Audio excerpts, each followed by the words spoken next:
One, two. One, two.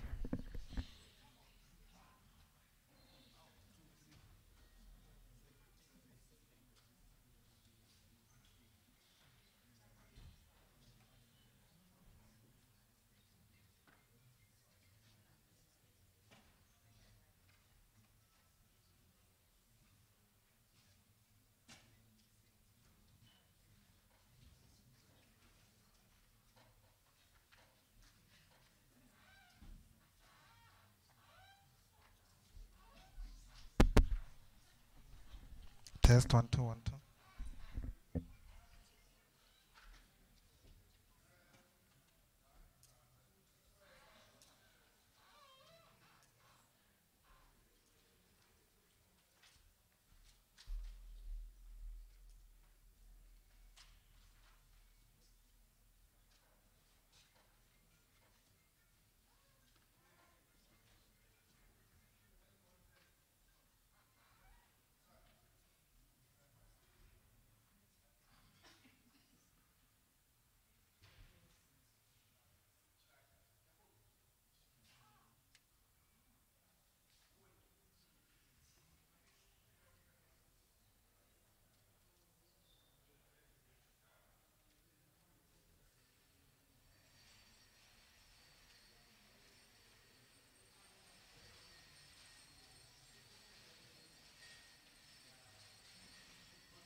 Good morning, colleagues.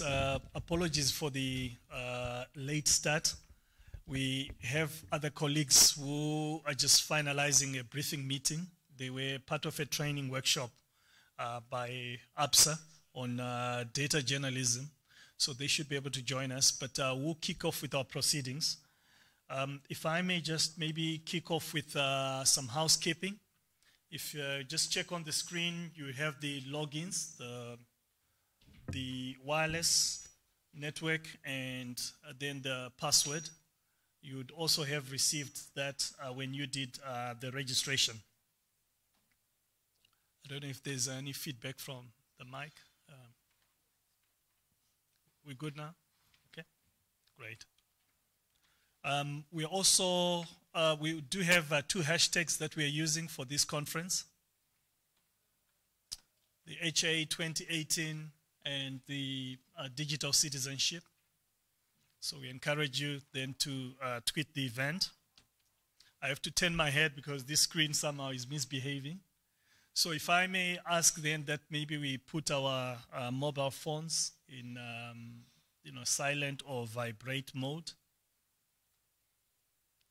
And to kick off our proceedings, I'd like to ask Luzuko Jacobs, who is the Director for Communications and Development here at Rhodes University, to make some welcome remarks to you all. Thank you.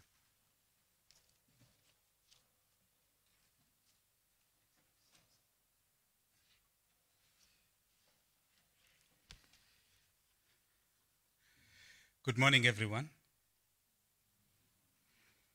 Mr. Chris Kibuato, Program Director, Adam Clayton Paul, our guest speaker today, Dr. Peter Fervey, I'm not sure if Dr. Peter Fervey is here already, Kwame Ahiabenu, Sizani Weza, Augusto Uamuse, all our moderators and presenters, our sponsors, donors, partners, both from government and corporate South Africa, fellow netizens, net citizens, techno-pessimists, techno-hyped, and all esteemed delegates to the 22nd Highway Africa Conference. Good morning to all of you once again. Mangwanani Akanaka, Dobro Jutro, Buenos Dias, Kuyemore, Ututu Oma, Bom Daya, Subax Wanaksan, Molweni. It is a great honor for me to welcome all of you to this southernmost part of our beautiful continent of Africa today, to the province of the Eastern Cape, to the deeply historic town of Makhanda, formerly known as Grahamstown, to our iconic pioneering university, Rhodes University. As you would be aware, it was at this university back in 1988 when Francois Jacot Guillemot, Dave Wilson, and Mike Laurie established the first internet email link to the internet in South Africa. We're delighted to receive each and every one of you as our special guests here today. You come to our little city of Makhanda this year on the eve of the 200th anniversary next year of what came to be known as the Battle of Grahamstown, which was fought between thousands of Xhosa warriors led by Makhanda Ganxele and a settler colonialist army, which was led by Colonel John Graham. I'm especially proud to invoke the spirit of Makhanda in welcoming you today, the spirit of someone who believed in the coexistence of humanity in Ubuntu, someone who fearlessly stood up for freedom of his native land, who neither through his words nor through his deeds ever dishonored the cause of freedom. His examples and the values he subscribed to are, for me, quintessentially African. This is the man who, after his spear-wielding troops fighting to defend their native land were shot into oblivion, as our preeminent historian Julie Wells puts it, by cannons and the guns of the British Army. Yet he said to his would-be captors, and I open quotes, "When our fathers and the fathers of the Boers being the descendants of the Dutch settlers, when they first established themselves in the Zierveld, which is this area where we find ourselves here today, we lived together in peace." He said the flocks of ours grazed on the same hills. Their headsmen smoked together out of the same pipes. They were brothers. Close quotes. More than a century after Makhanda uttered these words, and long after his death in captivity near Robben Island, Nelson Mandela's own words capture the spirit of humanity and coexistence which Makhanda spoke of. Said Nelson Mandela, open quotes, "No one is born hating another person because of the color of his skin or his background or his religion. People must learn to hate, and if they can learn to hate, they can be taught to love. For love comes more naturally to the human heart than its opposite," close quotes. So what the son of this province, Makhanda, started, and for which he went to prison on Robben Island, another son of this province, Nelson Mandela, who also spent long, painful years on Robben Island, finished. It is in this spirit of harmony, brotherhood, sisterhood, and coexistence, championed by Makhanda and Mandela, that we welcome you to this conference today. Ninyi nyote nakaribishwa. Imi mose makakamuchirwa. It is our honor as Rhodes University to have you here. This country is part of your native land. These are your people. We are one, and we are in it together for the long haul. Program Director, Mr. Chris Kibwato, when I saw the theme of this 22nd Highway Africa Conference, Digital Citizenship, the Changing Relationship of Media and Society, as well as all its well-crafted sub-themes, I was immediately reminded of Chris Jammy's, also known as Christopher James Gilbert's quote, and I quote Chris when he says, "Any halfway clever devil would decorate the highway to hell as beautiful as possible," close quotes. So read together, the theme and the sub-themes of this conference seem to me to point to an inevitable future, a future with great potential. Some of the sub-themes, however, seem to sound a warning and foreground potential concerns and pitfalls. For example, sub-theme 6, as reflected on the program, seems to suggest a possibility that what we've come to know as social media might also be deeply antisocial. This makes me wonder about what might decorate our digital highway. Where is this highway taking us? What kind of ride should we expect along the highway? Are we still in control? What is under the surface of the glossy, ever so cool and mind-boggling gadgets which also decorate this highway? It makes me wonder about the nature and character of a digital citizen. What is his or her station in life, this digital citizen? Does she or does he have duties, responsibilities, and obligations as we have always assumed of citizens as we have known them over the years? It is self-evident, Program Director, that when it comes to electoral processes and pluralism, the functioning of government, political participation, political culture, and civil liberties, Africa generally continues to fail to inspire confidence. We as Africa have a serious democratic deficit, where many of our citizens remain trapped under the often manipulative hand of political aristocrats. Many of our countries live under the so-called big man syndrome, where leaders cling to power for decades while holding rubber stamp elections, amending laws to extend their terms of office, and repressing civil society and the opposition. We have instances where such big men have stayed in power for over 30 years, over 3 decades, in some of our countries, ostensibly with the support of their citizens. Really? As we all know, these men are in good company on our continent. Our governments continue to roughshod on the foundational principles of democracy, namely participation by citizens, freedom of expression, religion, and freedom of association.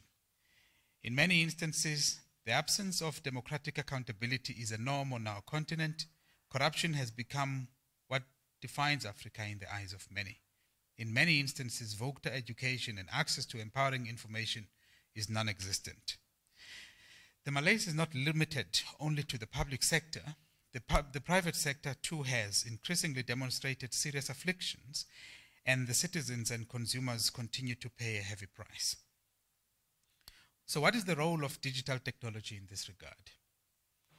When the concept of information superhighway emerged back in the 90s, it quickly became a huge term which promised numerous benefits, including creating access to better education for citizens regardless of income levels, and it also promised to leapfrog nations into a democratic future. For some reason, back then, Dr. Kwame Nkrumah's One People and One Nation Africa seemed imminently within reach. I am confident, Program Director, that this conference will critically interrogate and evaluate the impact of these technology on our lives, their contributions to the cultural landscapes, and how they are shaping and reshaping major social, political, and economic issues of our time.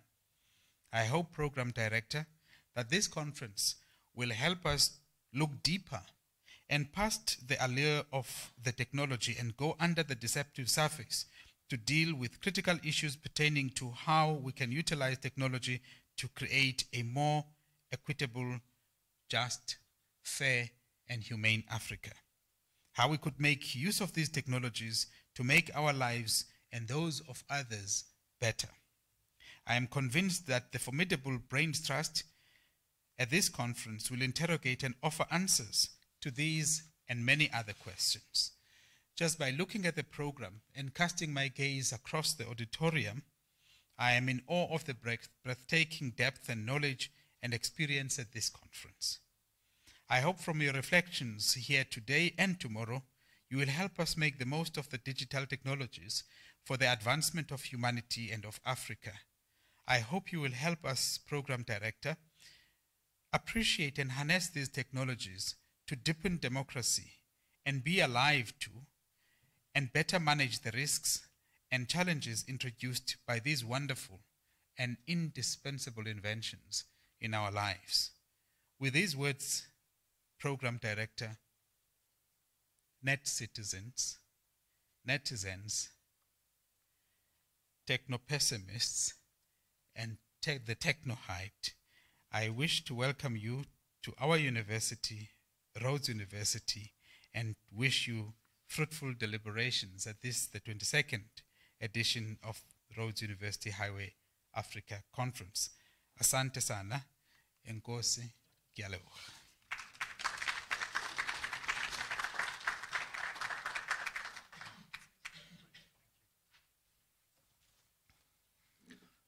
Enkosi Mshekazi, siyabulela. I think two key things from you, Luzuko, which are very helpful to our deliberations.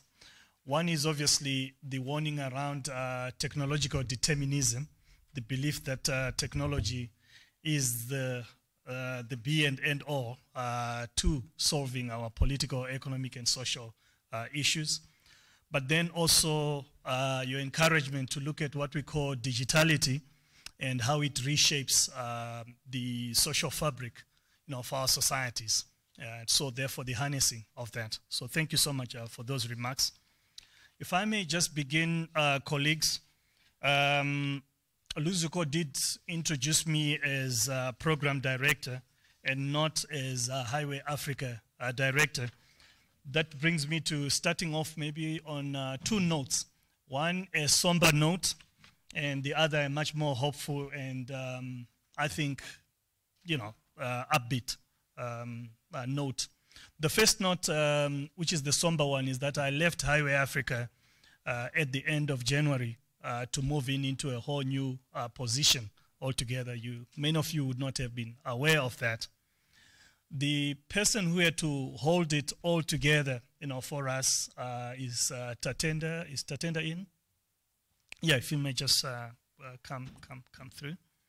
So Tatenda had to step in at at very short notice. Just come through. Don't be scared. Okay. So Tatenda had to step in at very short notice as I moved on, and I had assumed that I would be able to advise him, work with him, especially on the partnerships, because many of you who do fundraising are aware that partnerships or those fundraising, efforts are not in any way based around your project. They're very personal. They are relationships that you have built over the years, and those relationships, need to be nurtured. So I underestimated my time and what I was going to be able to do. So we had a challenge then that, there was a vacuum in terms of who to work with our partners, smoothen the transition. And it will be visible for those who have been to the conference over the years that somehow, it's not at the same level of, the big kind of event with its all razzmatazz and all that, okay? But Tatenda held the fort in terms of just stepping in, and I would like to give him a round of, all of us to give him a round of applause for the work that he has done. Now, Tatenda is not employed full-time by Highway Africa as yet, okay? He is a postgrad student. He's working on his PhD. So in between his PhD and this, he had to just juggle the two. So I want to thank you personally, Tatenda, for stepping in and doing the work that you have done. Okay, thank you. Now, the second note to this, which is really the more upbeat and hopeful note, is that all the partners that are not in this conference this year that we approached late are on board for 2019. So that includes MTN, the Open Society Initiative for Southern Africa, Ford Foundation, and a few others. Now, that for us is really great, that we should then be able to plan to communicate with them our plans going forward, but also that the school itself, the School of Journalism and Media Studies, who are the custodian of this project, have got bigger plans around what to do with Highway Africa. The university has also made certain commitments around the sustainability of Highway Africa, and we really are grateful, for that leadership. So that's the hopeful note and the thing about the future of Highway Africa, that it is certain, it is a sustainable project, and that the university will come on board in a bigger way.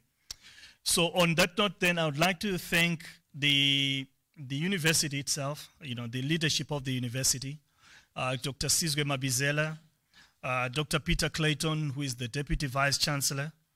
I also want to thank Professor Larry Strelitz, who is the head of School of Journalism and Media Studies, and his deputy, Professor Anthea Gaman. Both of them are away. Professor Gaman is in Australia. Professor Larry Strelitz has to attend a council meeting today, but he will be with us this evening at the dinner. I also want to thank then our partners. I think Cash, we seem to have, is it on there? Okay. So the lights, who is dealing with the lights? Could you just assist us? There. Okay. Just also want to thank the partners who came on board. So if you just see there, the Bill and Melinda Gates Foundation has supported us over the last 4 years on science journalism. So we had a science journalism solutions, the workshop over 3 days. So who was part of that workshop in here? Could we just see? Okay. So thank you so much for having made the time to come. They came from all over the continent to be part of that workshop prior to this. APSA supported a data journalism workshop again during the same period, 26th to the 28th. The APSA data journalism delegates are still having a briefing. They'll join us just shortly. But we would like to thank APSA. APSA has been a partner of Highway Africa for 17 years. So we're really grateful to them for that loyalty. And this morning they just pledged that they will continue with that support. They've signed an agreement with us for 3 years with 3.8 million rands. So we want to thank APSA for that support. A new partner this year is Sanlam, who have come in to support our gala dinner this evening. Sanlam came in at a very short notice, but they would like to come in a big way into the conference next year, so we have that commitment. MTN, we got to them, as I said, late, but MTN then made a commitment. The MTN operations across. So we have got participants here from Nigeria, Zambia, and Malawi. Are they here? Nigeria? MTN? Okay, thank you so much and welcome. Zambia, thank you so much for that. Malawi, are we in as yet? Okay, I think they'll be, oh, thank you. Ziko Mogwambiri. Okay. So we would like to thank the partners. We'd like also to thank Action Aid. Action Aid is not exactly a sponsor. We are a partner with them around what we call, public journalism awards. We will have those awards this evening. We have partnered over the past 2 years with Action Aid around these, and we'll elaborate on what they are. So we want to thank Action Aid for that support. But to make this conference work, we've got a number of partners that we work with. I would like to thank Oxfam Ibis. If I may ask Augusto to come down. Augusto or Muse, please come down, Augusto.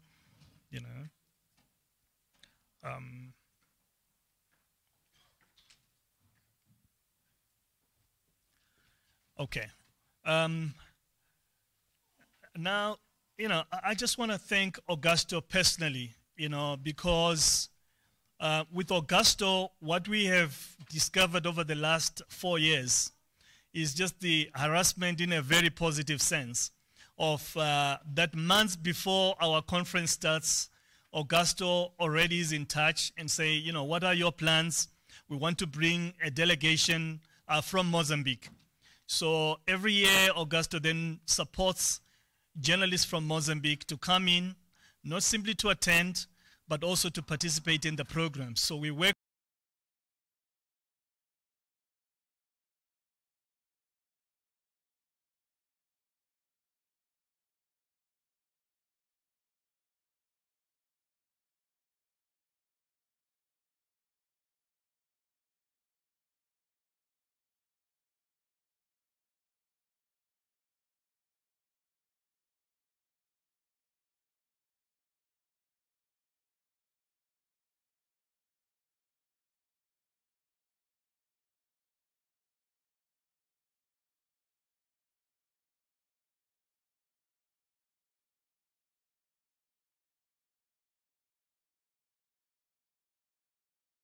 program, and Sizani Weza, who unfortunately is delayed but will join us much later, and I will acknowledge him at the dinner.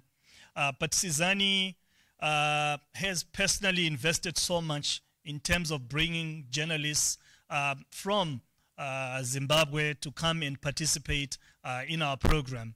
So I'd like to just acknowledge the journalists from Zim who have come as part of the U.S. Embassy support. Are we in here? If we may just acknowledge you. So want to thank you so much, totenda nekuya kwenyu. Thanks so much to you, and thanks so much to Sizani for the support. Also want to thank Media Alliance Zimbabwe, Nigel and Patience. If you may just stand, we just want to acknowledge you. But it starts with Nigel, of course, who is the program manager. But Nigel then probes and pushes or prods the Patience for this support.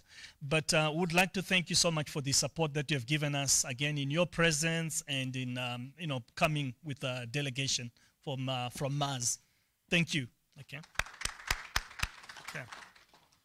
I also want to thank the Film and Publications Board. I don't know if Pandelis is in as yet. But the Film and Publications Board of South Africa, again, key member, key organization that participates in this. Then the South African National Editors Forum has supported a few members to come through, but in particular this year, they did support one of our key speakers, Isaac Mina, who is here to come through. So I would like to thank Sanef for that. And thanks so much to you, Isaac, for making time. Okay, so I think that's pretty much it on our partners. The last partner I'd just like to acknowledge is SAFM. SAFM is a public radio station here in South Africa, broadcast nationally. But every year they come on and partner with us on that. Again, they insist on coming through and really say we are a partner to this conference. So with this kind of loyalty and love that we do experience from these different partners, the conference can only go on, and in 2019 return to its stature. I also want to thank a few colleagues, some who might not be here. Brian Garman, Alan Alston. Alan, you will not notice him, quietly just there, but everything I'm saying is carried because of his technology. Alan, if you may just stand, please. I just want to acknowledge you. Now, Alan is based in Cape Town. He runs his own company, okay? Alan is not short of jobs, okay? That's what I can tell you. But even in a challenging year, Alan would be calling and say, how can I help you? How can I come? What budgets do you have? And he trims it to that. So that's the kind of loyalty and dedication that this thing, is very humbling for me, the kind of thing that it does inspire. So I want to thank you, Alan, and to your colleague for coming through. Cheers. Okay. Then I want to thank Kwame Ayabenu. Kwame is the director of Pen Plus Bytes based in Accra. Again, Kwame just called us and simply said, hey, I'm coming down, I've bought my ticket, and I'll see you in Port Elizabeth, in Makanda. So Kwame, if we may just acknowledge you, thank you so much, again, for making time to come through. Then there are other colleagues, Isaac Mina, Isaac, who is here, perennial, serial highway African, if I may call you that. Okay, so thank you so much, Isaac. You are co-founder to this thing with Guy Berger, with Adam Clayton Powell, and others. And we want to thank you so much that you have kept on with that. I'm not so sure which Highway Africa you have missed of the 22. I missed 2 of them. You missed 2. So he has been to 20 Highway Africas.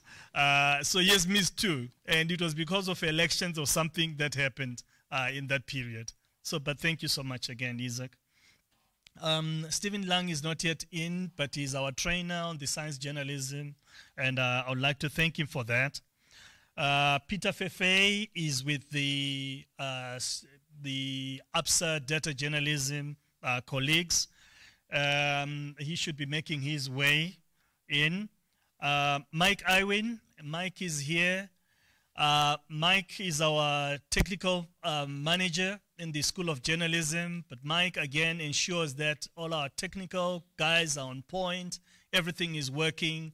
well in advance of this conference. Once this conference is done, Mike is already on our case in terms of the dates for next year. What are the plans? Is SABC coming? You know, do we need to get them dedicated ISDN lines? You name it.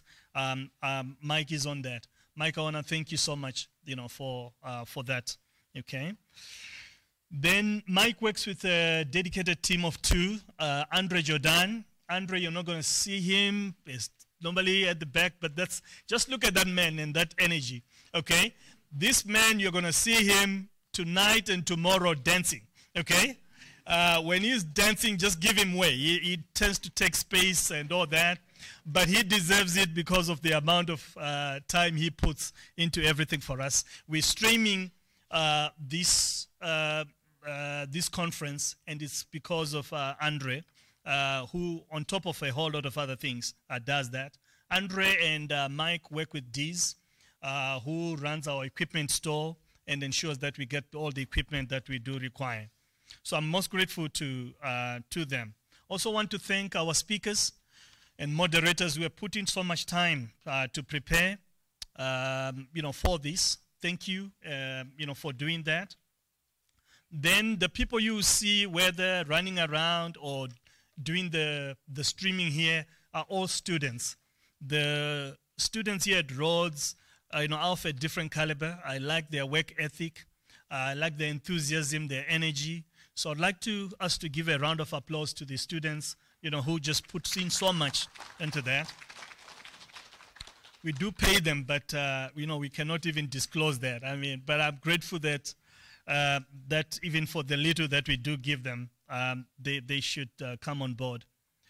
Then, of course, I want to thank you, the participants to this conference, the Highway Africans. Some of you are here for the first time. I hope it's not the last. We do hope that you keep in touch, whether outside of the partners that have brought you here, and keep on, working with us, coming and getting involved in Highway Africa, contacting us even to ask for opportunities to be funded to come. Would like to have you here again next year for the, an experience of this. If I may just then, on the last note, ask Webster Malido from ABSA to come down and just make a few remarks. This is unscheduled, Webster, but, 3.8 million is 3.8 million, especially in a challenging environment.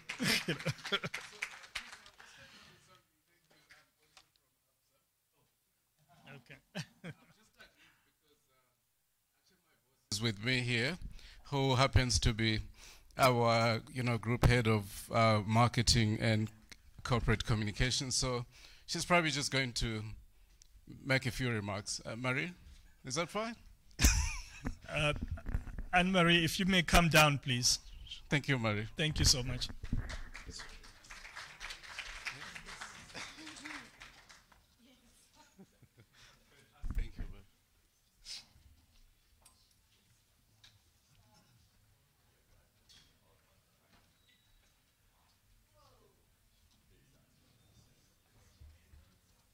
I've just told Webster that he's fired. And on the way down, someone asked me if they could have his job. That's what I like, agility. I'm not going to take much of your time at all, just to say that from an ABSA perspective, it is an honor, it is a privilege to be a sponsor of Highway Africa. We hope that it's just playing some small part. We hope that you enjoy the conference. We hope that it's meaningful, and we hope that you take it back into your respective worlds and in turn make some sort of difference. So thank you very much. Thanks everybody, and here's to a great conference. Thank you.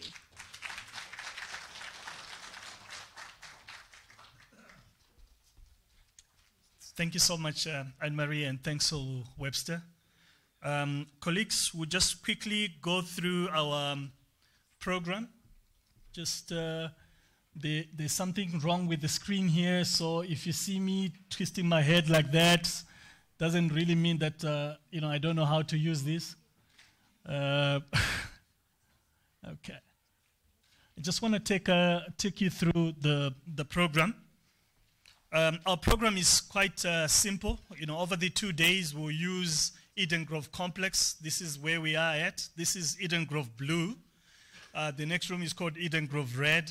We're not going to use that. But we have kicked off with the first part of our program, which was Luzuko giving us the remarks. We're moving into the keynote address with Adam Clayton Powell. Then we will go into a panel discussion on digital citizenship. We'll then take a tea break at some point, might not be at 11. And then we'll come in again into this room and get, do another panel discussion on making the case for democratization of the digital public sphere. We'll break for lunch. Our lunch will be in the foyer, just outside here. Okay. It will be a light lunch. We've got a dinner in the evening.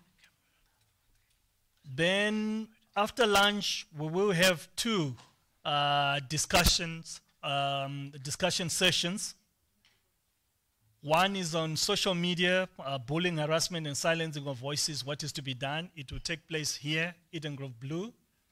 The other one will take in the seminar room, in seminar room 2. The seminar rooms are just upstairs. Either you go down to my right and just take the stairs up. You find the rooms clearly marked on that, or you go to the left again up the stairs and you'll be able to find seminar room 2. Our students will be out there to usher you to the respective seminar room. Then when we come back from break, we'll reconvene here for this session, Online Safety, Emerging Policy Issues, which will be led by the Film and Publications Board. Then this evening, we'll be in the Steve Biko building for our Highway Africa Gala dinner. It's a formal dinner. We do have certificates to give out, and also we will have awards, journalism awards to give out at that event. Then tomorrow we kick off again here with a keynote address by Siabonga, Africa, on supporting digital media innovation in Africa. We'll then break into 2 workshops. Now, what we have had in the past, from the evaluation, was that people felt that they were left out of the training workshops that we had done prior to the conference, whether those were on data journalism or on science journalism. We thought that we could give people at least a teaser or some truncated, experience of those workshops. So we have got those workshops lined up, for you, from 9:30 to 11. There'll be entrepreneurial journalism. Parallel to that is the science solutions journalism. And then after the coffee break, you have data journalism with Peter Fefe, and then another workshop on freedom of information. What's going to happen is that these workshops are repeated. Okay, so they will happen twice. The idea is that by the end of the day, you would have attended all 4. Okay, so you should be able to attend all 4 on that. So you should be able to attend the entrepreneurial journalism, and then you move on maybe after that to either of these. After that, again, make a choice. And at the end of the day, we hope that you'd have had an experience of, all 4 workshops. Then, of course, after we're all done, if you have all been good, then we can have a farewell reception. Okay? So it's at the discretion of the program director. Okay? So that's pretty much our program and our lineup. I don't know if there are any questions. Otherwise, we should be able to move into our keynote address. Is that okay? Thank you. So our keynote speaker today is Adam Clayton Powell. Adam is a co-founder of the Highway Africa conference. He currently is president of the Public Diplomacy Council and director of the University of Southern California Center on Communication Leadership and Policy, Washington programs. He's based in Washington, D.C. He coordinates USC, the University of Southern California's research projects with government agencies on a variety of topics, from cell phones as platforms for public service to cultural diplomacy. Before he moved to Washington, D.C. in 2010, he served as the university's vice provost for globalization. And previous to that, he worked with the University of Southern California's Integrated Media Systems Center. He's a university fellow at the USC Center on Public Diplomacy. Prior to moving to USC in 2003, Adam was a general manager of Howard University's WHUT, TV, the first American-owned public television station in the United States. He has also served, prior to that, as with Freedom Forum. And during those 15 years, he oversaw digital and new media conferences across the continent, Asia, Latin America, and the US. What Adam will not tell you in his CV is that he was an executive producer at Quincy Jones Entertainment. He's actually steeped in music. His mother, which again he will not tell you, was Hazel Scott, a famous jazz musician way back, as it were. So, and Adam has collaborated on a number of books that he has written, and he has generously brought a whole pile of them. So I'm just going to be putting them out on display, and we can look at the books. They're mostly on public diplomacy. But a few years ago, we did launch one, which is called Reinventing Local News, Connecting Communities Through New Technologies. So I got a copy, and I think we might have a PDF of this. So if, with your permission, we could share with everybody the PDF copy. Okay. So thanks so much. So with that, Adam, would like to welcome you to make a presentation. Cash, could you just sort out? Okay. So Adam, just before you kick off, just want to sort out. We're sorting out the screen. Just want to make sure.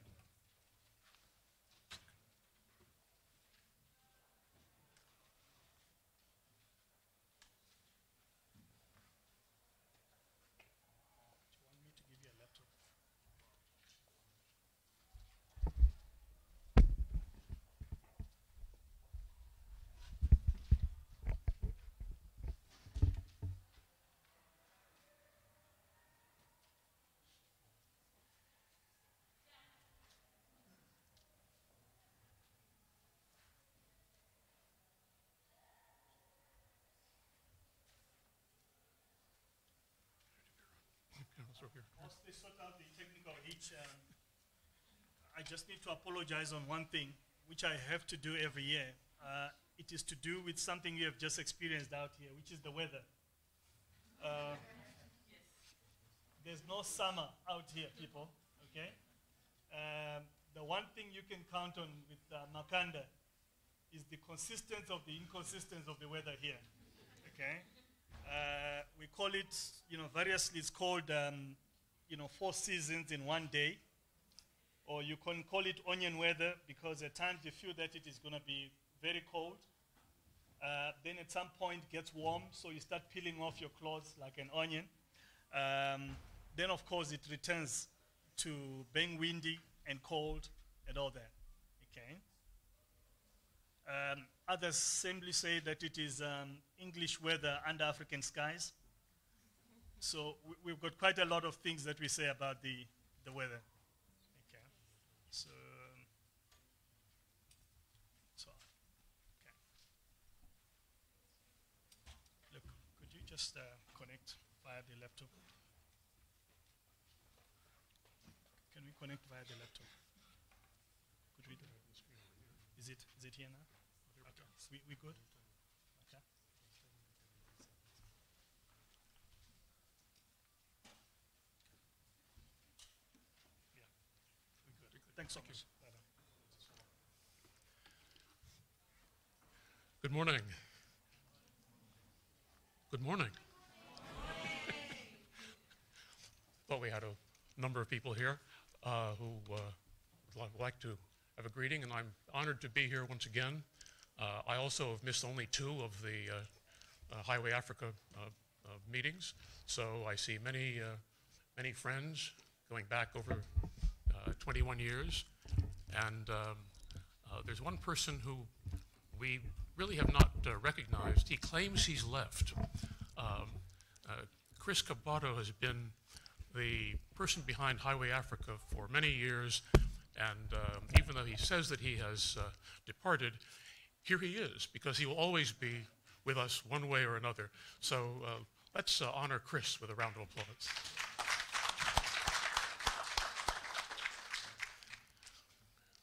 So, Mr. Program Director Emeritus,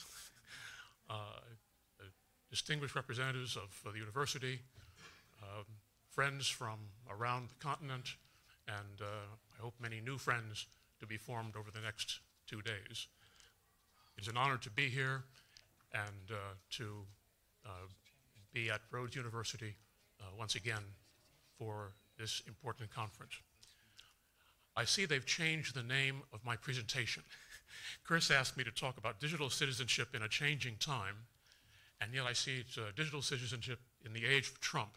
So certainly that is a changing time for us in the United States and for all of us. I should say that for those of you who are taking notes, I'm happy to share this presentation, which is in a very small file, so all of the notes and links, I'm happy to email to you if you just email me. Also, as you can see, Highway Africa has a copy of it, so you can also get a copy from Highway Africa.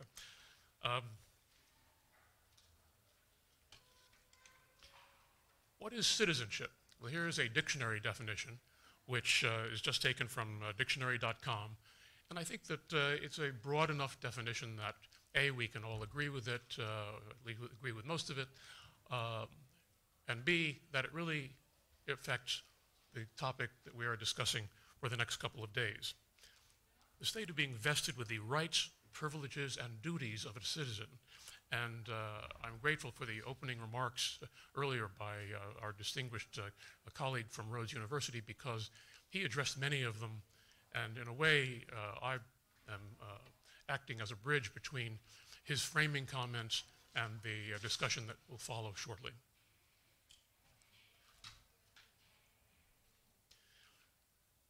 Now, if we think about where we were in 1997 when Highway Africa started, we were focusing on journalism criticism and journalism standards. And so there were public editors, ombudsmen, news councils, and various discussions of the improvement and criticism of journalism and journalism practice and journalism instruction. But today, everyone is a journalist. There's an article which addresses something that was a seminal experience in the United States, the cell phone video taken of Rodney King being abused by Los Angeles police officers. That was one of the first famous examples in the United States of citizen journalism. And I have a link to the CNN story by a friend on how this was a turning point in the United States. Again, going back to Highway Africa in 1997, the first Highway Africa, we talked about the proliferation of media, CNN, Mail and Guardian Online, and a few of the other new and important media which were emerging at the time. But now we come in 2018 and we see everyone is a newspaper. You may remember just a few years ago the role of blogs in Arab Spring. Facebook, of course, didn't exist in 1997 or even in 2007. And now it is one of the most important sources of news in the world and on the African continent. Here in Africa, in South Africa, one of the most important sources of journalism is a website which is quite new, the Daily Maverick, and I'm sure many of you subscribe to it, and every day at 6 o'clock you want to see what it is reporting. What are the implications for citizenship as we move from the era of proliferation of media to everyone a newspaper? Again, 21 years ago, we focused on gatekeepers. Again, public editors, news councils. Today, with everyone being a newspaper, everyone is also a gatekeeper. So we have data dumps, huge amounts of information that are available online, perhaps most famously in the WikiLeaks website, which began in 2006.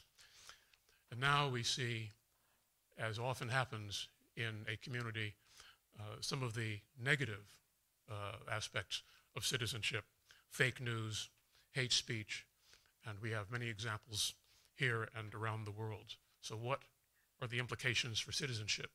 And that'll be the subject of a session this afternoon. How do you deal with these negative uses of the new digital power which we all have? What do citizens do in a community? They help neighbors build houses, they help neighbors who are in need. In the United States, we have a tradition of volunteer firefighters, people who just volunteer their time so that when a fire occurs, they go and help put out the fire. Now we see some of the same things happening in the digital community. Here are some examples from around the United States. The state of Michigan, the governor of Michigan is a former tech CEO. He was the president of Gateway. And he decided to form the digital equivalent of the volunteer fire department. So Michigan has a cyber firefighting force. These are people who are experts in technology, who get security clearances and further training so that when an emergency happens, a cyber emergency, an outage, or someone hacks, the governor can call them up and they go to the scene. And first they begin work remotely, but they can go to the scene to help recover and restore service. So we have the digital equivalent of the volunteer firefighter, a group which is ready to go at a moment's notice, day or night, when there is a digital emergency. But in the United States, as in most of the world, most of our counties are rural. So we have thousands of counties with small population, very spread out. Many are farmland, some are deserts, and there is very little expertise. As you've probably read in our last presidential election 2 years ago, there was some evidence that Russia and perhaps other countries and other bad actors were trying to influence the US election through digital misdeeds. So how do we get our elections, which are state and local, they're under state and local control under US law, they're not federal. How do we get the expertise to election officials in these thousands of remote rural counties where they have little or no expertise? Well, the state of Virginia came up with one solution, which I think many other states are now watching carefully because they may imitate what Virginia has done in our next presidential election in 2020. They took computer science students in their state universities, much as there are computer science students here at Rhodes, and they offered them credit, college credit, to go to a rural county to help the rural county deal with cyber defenses and cyber emergencies. So throughout rural Virginia, there are people, students from the Virginia State Universities, George Mason University, Virginia Tech, who are helping rural counties to protect themselves against hacking and other attacks by bad actors, whether those bad actors are in Moscow, Pyongyang, Beijing, or perhaps somebody next door who's trying to change the election result.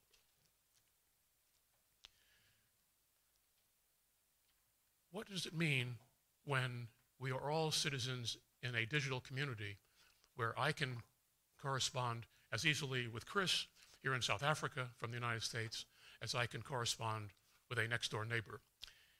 What has truly changed in the digital revolution is that there are no borders. And in 2014, Estonia became the first country to offer digital citizenship.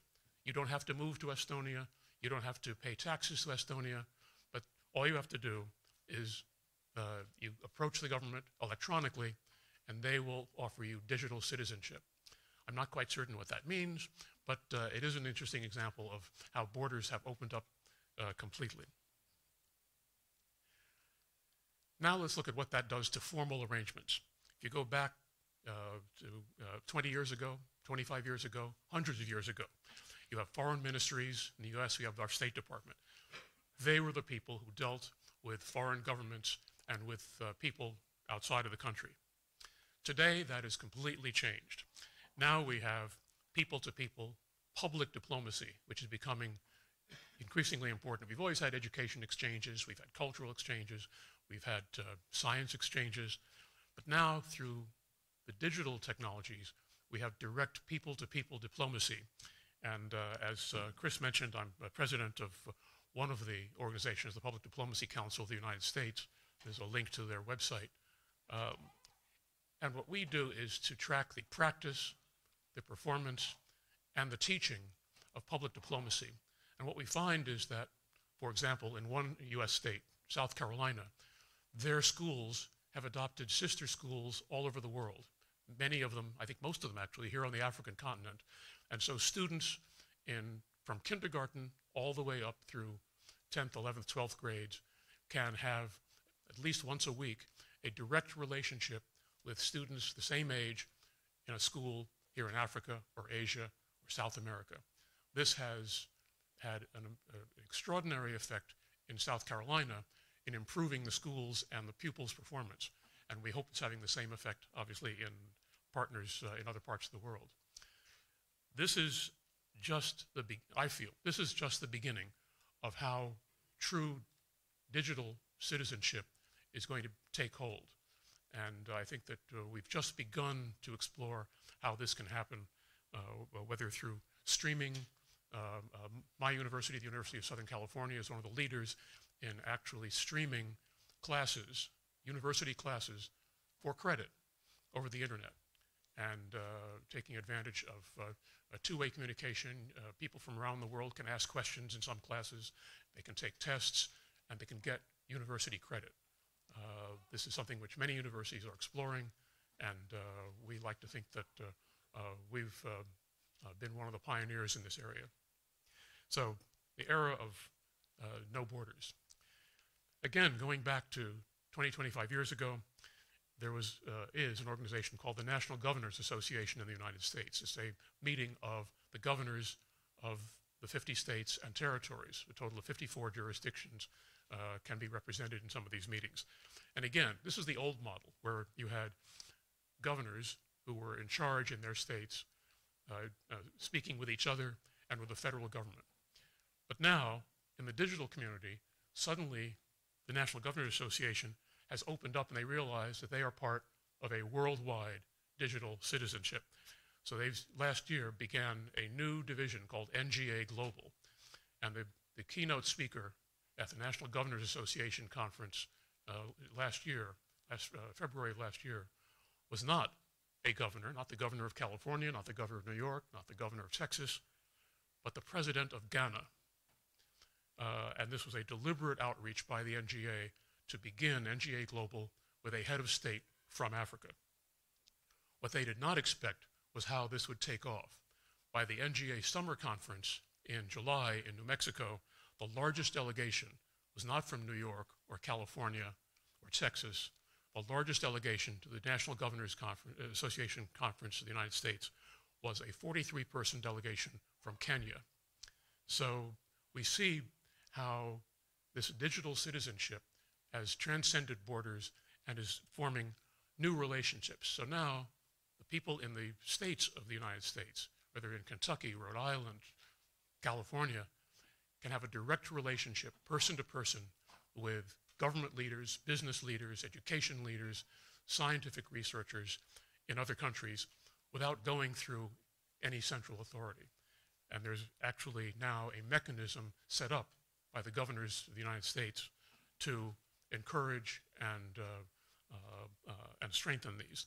Some of these are rather surprising because most newly elected governors of the 50 states, most of them have new governors, will have new governors in January because of our election. So many face term limits and many of them were turned out of office. So most of the states will have new governors in January. When new governors first take office and someone says, well, you really should work on international ties, they usually first think of, I need to go to China. And yes, China is very important, but we found that for some states, Poland may be more important. Ghana may be more important.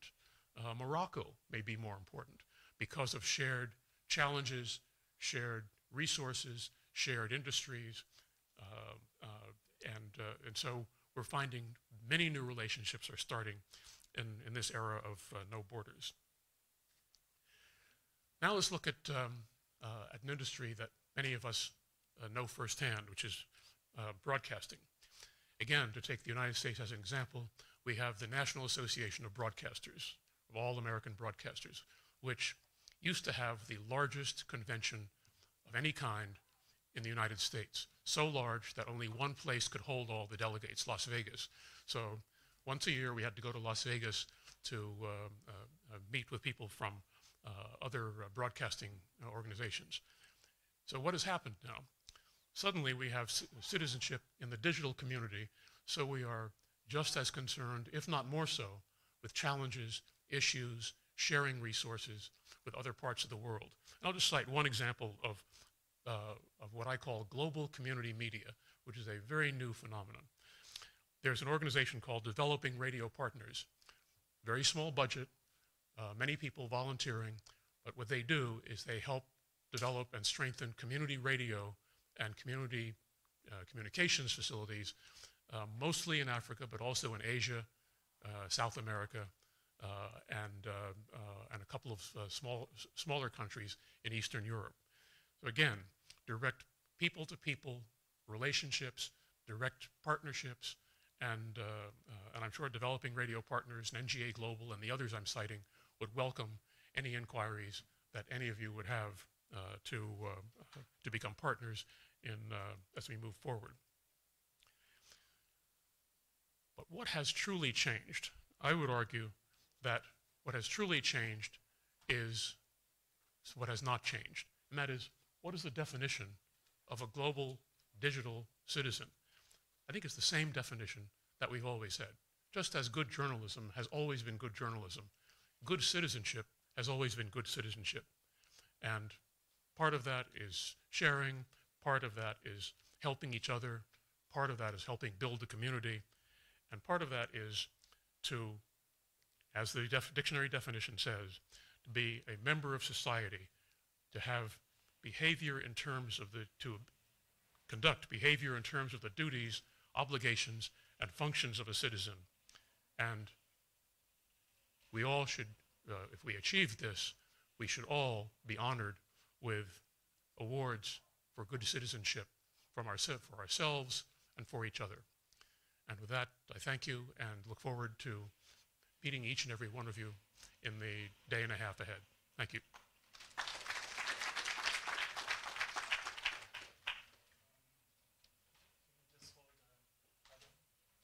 Colleagues, we do have microphones at the back, one up there and the other. So if we do have any questions for Adam, please just.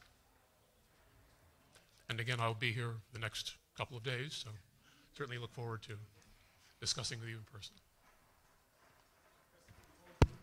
Up, I see one. Yeah. Okay. Thank you. Yeah. I'll just.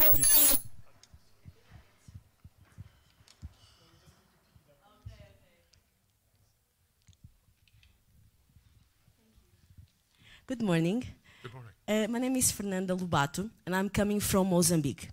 I founded a project called Checa, that is to monitor elections, where citizens can report about fraud, violence, using cell phones. So we did this in 2014 and still this year, because we also had elections now in 2018. And we have a lot of evidence of fraud and evidence that we can see there is a lot of fraud happening. However, what I feel, and because there is no response in terms of the formal institutions, as CNA and others that are the public institutions representing monitoring elections. What I feel is that citizens are a bit really, how can I say, really feeling bad because they can report about what they see, but then nothing happens. And my question is, okay, we have all of this, we are doing so much, and we are trying to engage citizens to be part of the problems that we face as a way to be part of a more transparent and fair elections, but then nothing happens, even if we have evidence. So I'm in a place where I can feel a bit negative because I don't see results, unfortunately. Thank you. Well, thank you for your question and comment. Yes, this is a problem where people become engaged, as you are, and they have the ability, we all have the ability to report bad things that are happening. But yes, there is still, we still face resistance. As our opening speaker said, that there are still people who are holding power for too long, who are not responding to will of the people. My principal day job now at USC is cybersecurity, and I work with the National Governors Association and others to try to secure our elections, our health and hospital systems, and our police and fire and emergency response. What we find remarkable is the extent to which there are bad actors in the digital community, and taking the worst examples from those who are in politics or in government, and who are trying to use their power for ill, not for good. And yes, these digital powers are now being used for blackmail, for fraud, they hold hospitals hostage. They'll take over a hospital's computer system and say, gee, you have a lot of patients there. Too bad if something happens to them. Pay us money. And that's happening all over. And so I think the problem is to engage in a way that can make a difference. And the frustration you're feeling is that, okay, now we have the power to report, but do we have the power to actually make a difference? And that is going to be, I think, a major challenge ahead of us. And it's with us now, but it's going to be even more of a challenge, I think, as the bad citizens are empowered as well. I know we're running late, Chris. Perhaps I could engage individually with people who have further questions, and we can get to our discussion. So, thank you.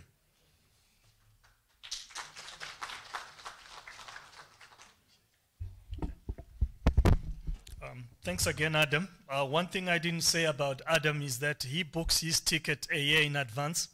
So immediately once this conference is done, Adam inquires as to what are the dates for the next conference. Then he sends you the bookings and says, my flight, I will arrive in Port Elizabeth around this and this and this and that. Okay, I hope that is okay by you and all that. So that's something we need to take from the Americans. You got to give it to them, okay?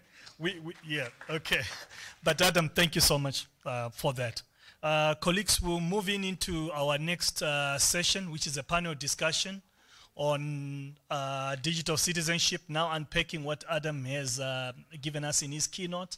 So I'd like to ask the moderator for that session. He's Nigel Nyamtumbu. Nigel is the program manager for the Media Alliance of Zimbabwe.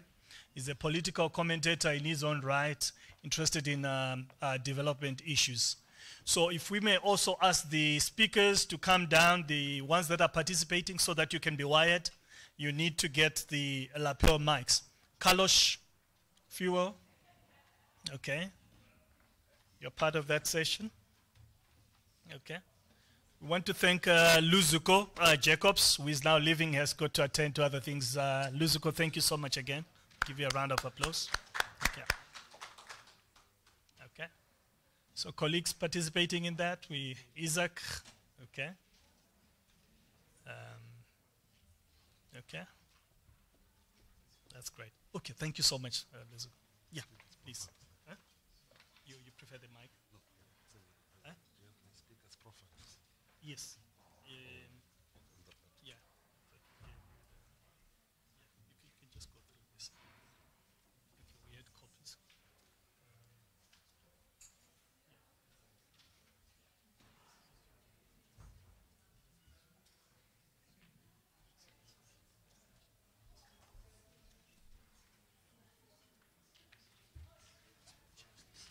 back to them.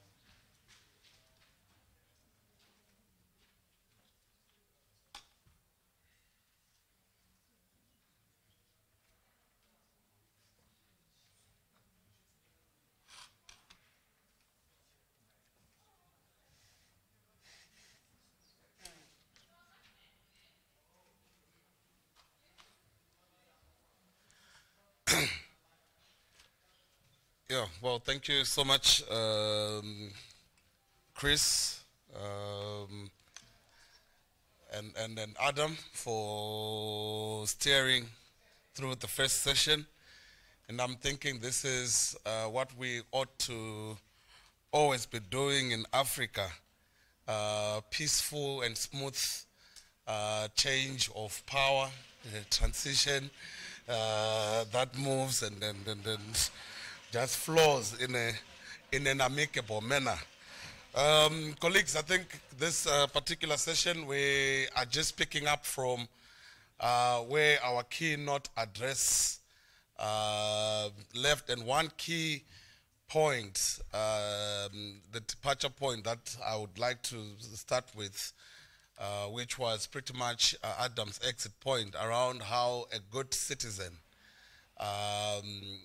is the definition of citizenship. Good citizenship remains the same, whether it's a digital citizen or a digital or a physical citizen offline. And one key thing as we discuss this digital citizenship topic that I would like to buttress is that many of these things have, yes, times are changing, but the standards remain the same. And in this topic, we are pretty much going to delve more into public media with our three panelists here, one from South Africa, the other from Mozambique, and another from Zimbabwe, where we are really going to tackle this topic around digital citizenship from more traditional forms of media, or the public media, as it was defined way back by theorists such as Habermas, Becker, and others, to say it is the media that is owned by us, by the by people. It is not really driven by the commercial incentive and so on. But then again, things are changing. There is now more and more convergence that is taking place. There is now more and more control by the state within these public spheres. There's now even more and more need for the public sphere to adapt to these digital trends, to this emerging new media phenomenon. So to pretty much help in unpacking some of this topic around public media and digital citizenship, I'm going to firstly invite Isaac Mena, who is going to pretty much talk about public media and citizenship. I'm sure you're going to just, you want to come up or you want to talk from there? I can do it from here. Thank you. Excellent. And then, initially it's just going to share your thoughts on public media and citizenship. And then from then on, we can get to interrogate more specifically to South Africa. So let's just give him a warm round of applause as he just speaks from there.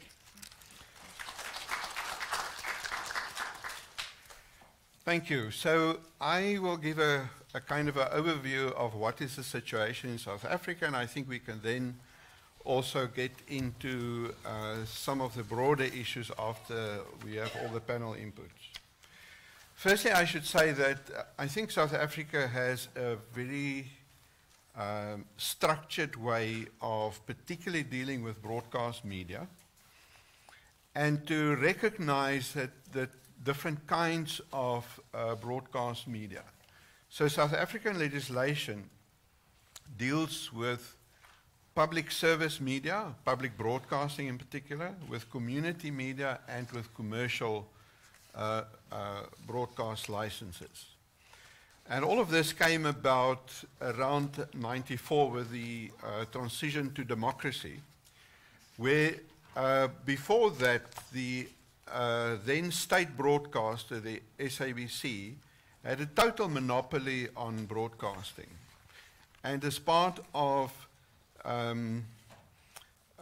creating a new industry model, legislation from very early in the South African democratic era effectively changed the state broadcaster into a public broadcaster and made space to create commercial broadcasting, for instance, by forcing the SABC then to sell off some of the radio stations that became commercial broadcasters, create lots of new, or issue lots of new licenses for commercial and many community broadcasters. So with a focus on public service,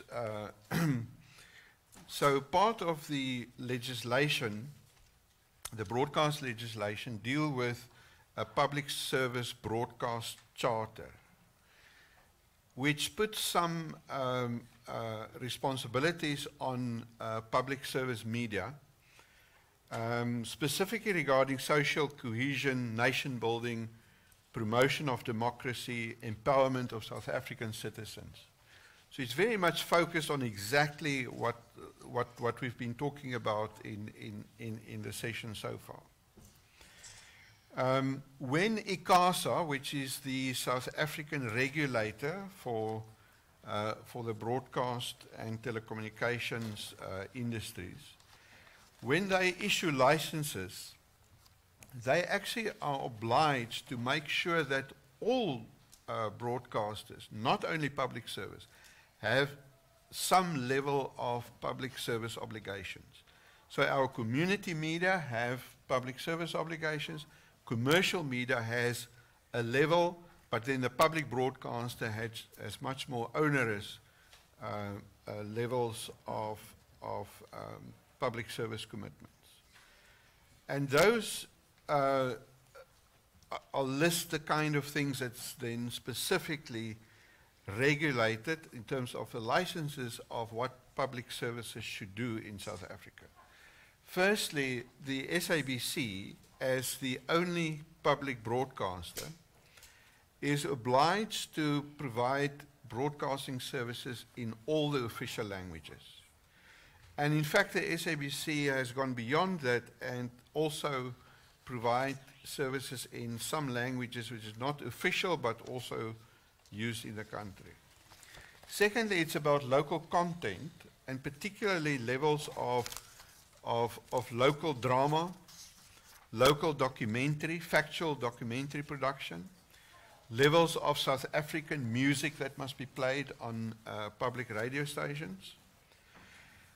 In terms of news and current affairs, minimum quotas of news and current affairs programs in prime time and throughout the day.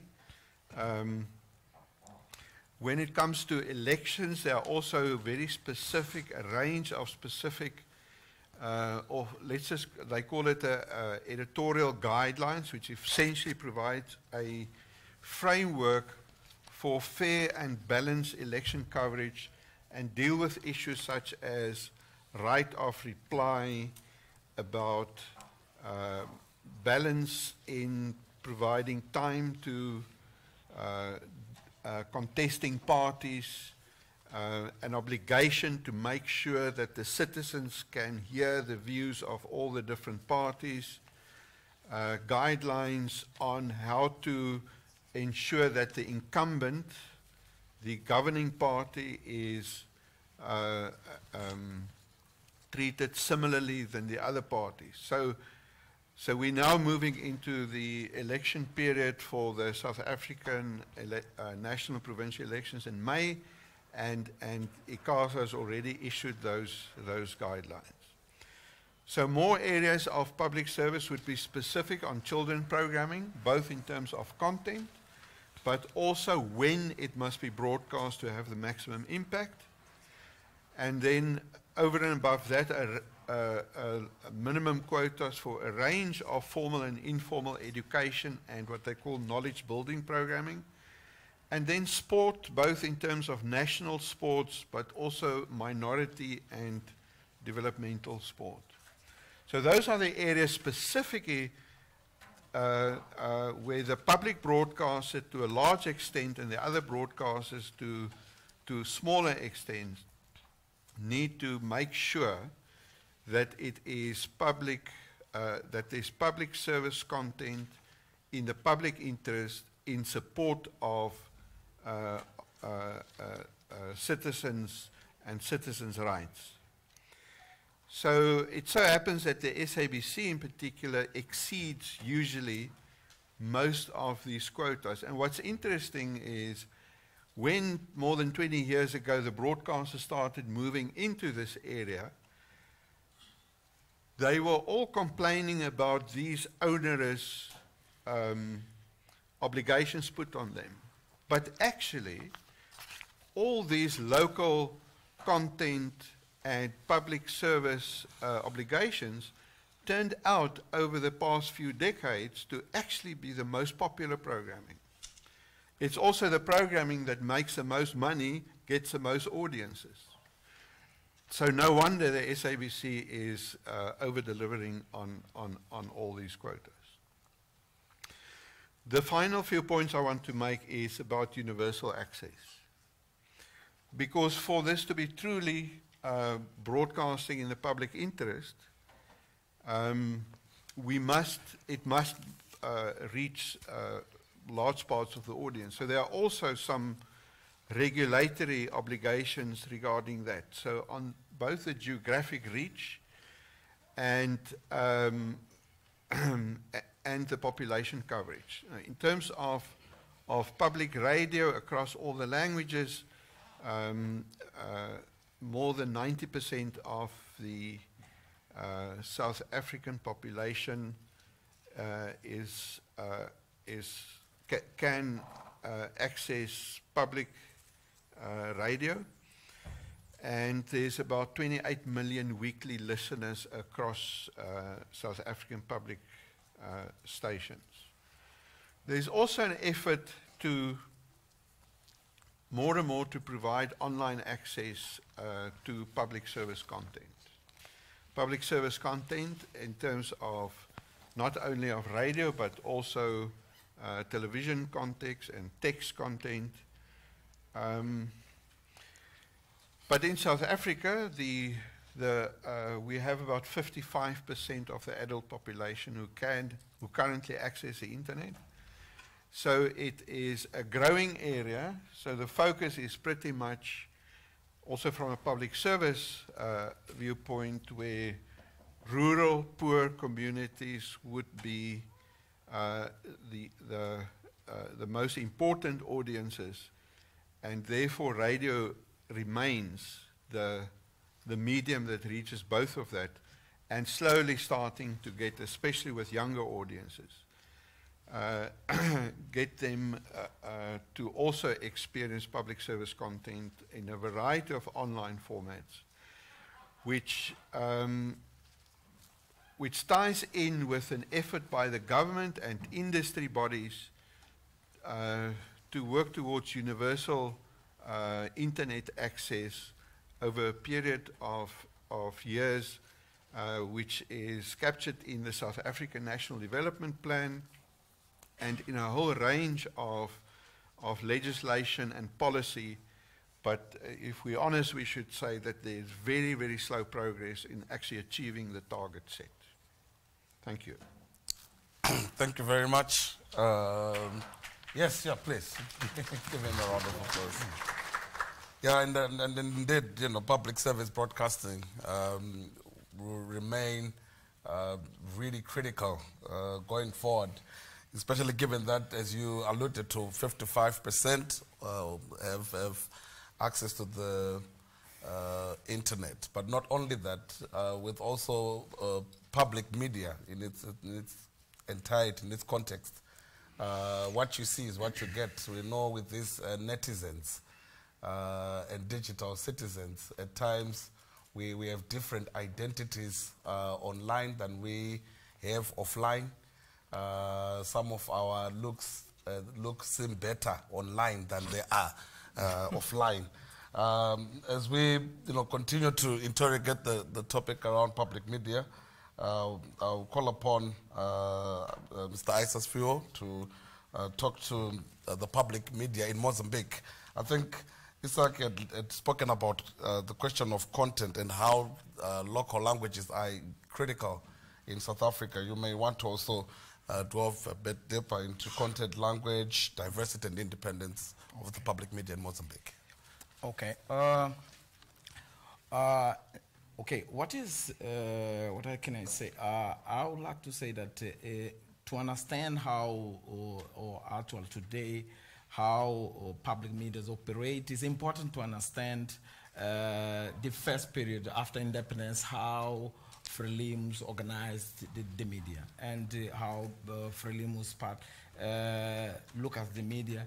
And the media during the first period or the one-part era, we find that Frelimo was controlling the media. He was introduced within the newsroom people to control the content and to control even the ideological framework of the journalists. And these things, when you look at the public media today, you find this, the public media today in democratic area, you find is inherited this way of working. As a result, when you today the media, the public media, in terms of diversity of opinion, it's normally you find all people who speak in favor of Frelimo, and rarely you can find, for example, people from opposition party giving their opinions about different issues.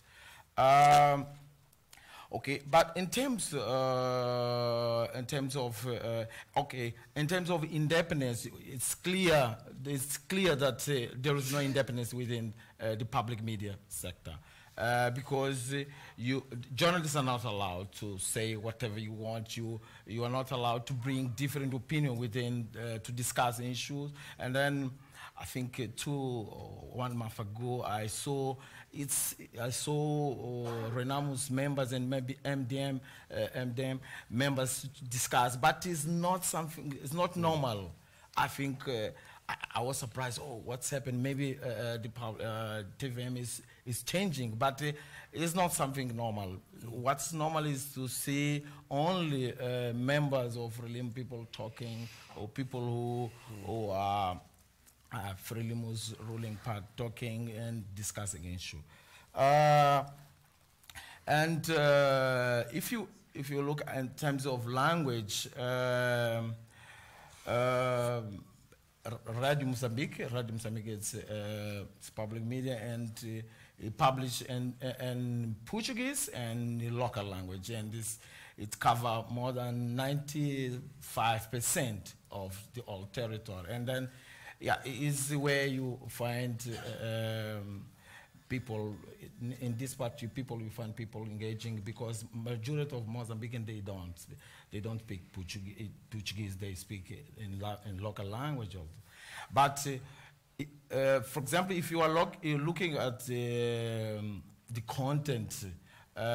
You find that LM radio, for example, is broadcast in English, but the majority of content is about South Africa. If you want to understand what's happening in South Africa, you go to LM radio and then you, okay, and then it's a real struggle. You go to TVM, okay, in terms of content, what you see there is more foreign, although the law allows only 20% of foreign content. But what you see, most of foreign content, for example, in terms of soap opera, movies, are all foreign movies, not movies from Mozambique and all those things. And then it's, what else I can say? Can you, I think it's pretty much, yeah. Okay. All right, we can give him a round of applause. Indeed, interesting outlook that you can learn more about South Africa in Mozambican media. Now, one key test of public media is its coverage of elections. And one of our panelists is going to look at the public media and elections in the context of Zimbabwe, where in July of 2018, we had elections in Zimbabwe, where for the first time we had relatively younger candidates. One was 75 and another was 40. Been used to 80s, 90s, and so forth. But Delta, what would be your thoughts around the public media and elections in the context of Zimbabwe? Okay, thank you. When I got this topic, there were so many various points of entry. So I could have gone with the academic side, and I could have gone with the practitioner side. So I decided to try for a mix of both. So when we look at the constitution in Zimbabwe, section 61 is very specific about what the state-owned media is supposed to do. So if we use that as a yardstick against which we measure public media in Zimbabwe, we'll find that it falls woefully short of those standards. For instance, the state-owned media is expected to be free to determine independently the editorial content of their broadcast and other communications. On that point alone, we find that Zimbabwe's public media is neither free to independently decide the kind of content that they broadcast or that they print. And in the context of Zimbabwe, public media here, we're looking at ZBC, the national broadcaster. We're also looking at Zimpapers that publishes print newspapers. Now, the effect of the lack of editorial independence within public media institutions is then seen in products or media products that are biased, patently partisan, and during elections, we then see coverage that is very clearly pro-ZANU-PF and anti-MDC and very skewed. Over the years, repeatedly, observer missions that come to observe elections in Zimbabwe repeatedly tell us that there was no fair coverage, there was no even access.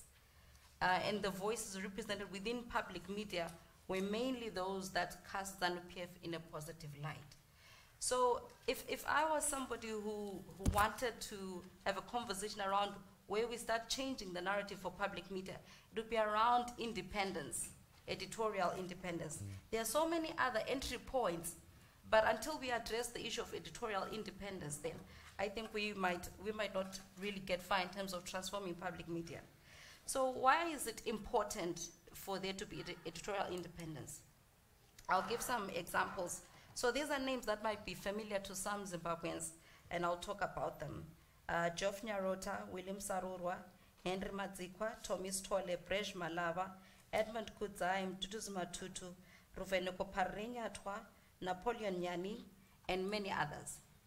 What these people have in common is that these are people that got pushed out of public media from their positions. So either they were pushed out because they were perceived to be associating with people that are not palatable to the system, this would be ZANU-PF, or they were pushed out because they chose to broadcast or print content that ZANU-PF didn't like. So in other words, they chose to act independently. They chose to actually be editors who are neutral, as it were. An interesting case, for example, because this is now post-2018, everybody assumed that 2017 might change something, but it didn't. This year alone, Zim Papers let go Munyaradzi Huni.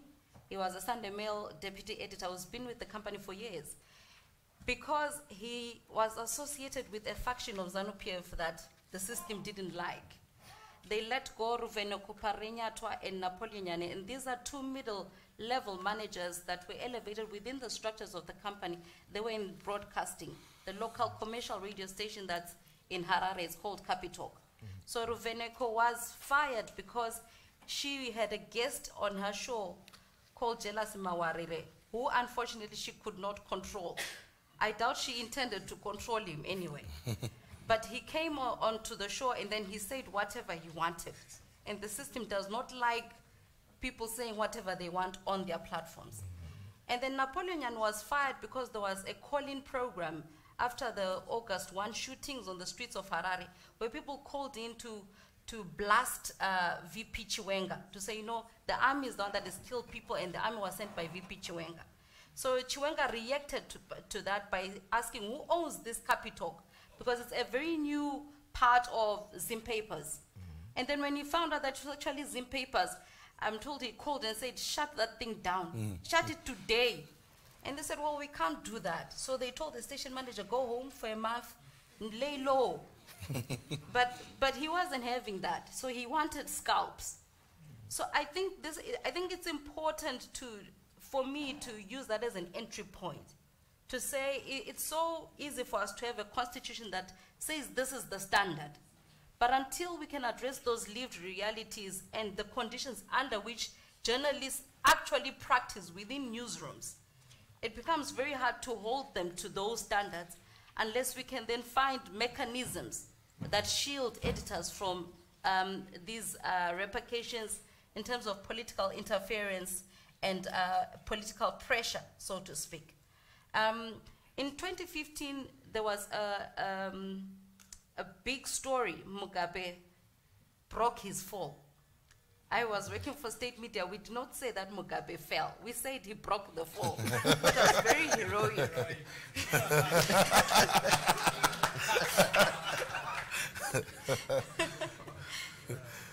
Somebody's already mentioned the effect that social media has, you know, in terms of coverage.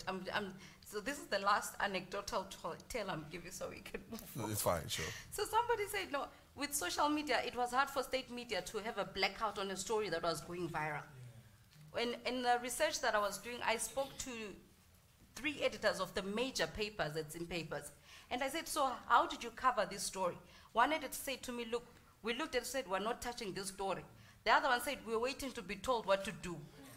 The other one said, I will minister it and say it. The ministry didn't say.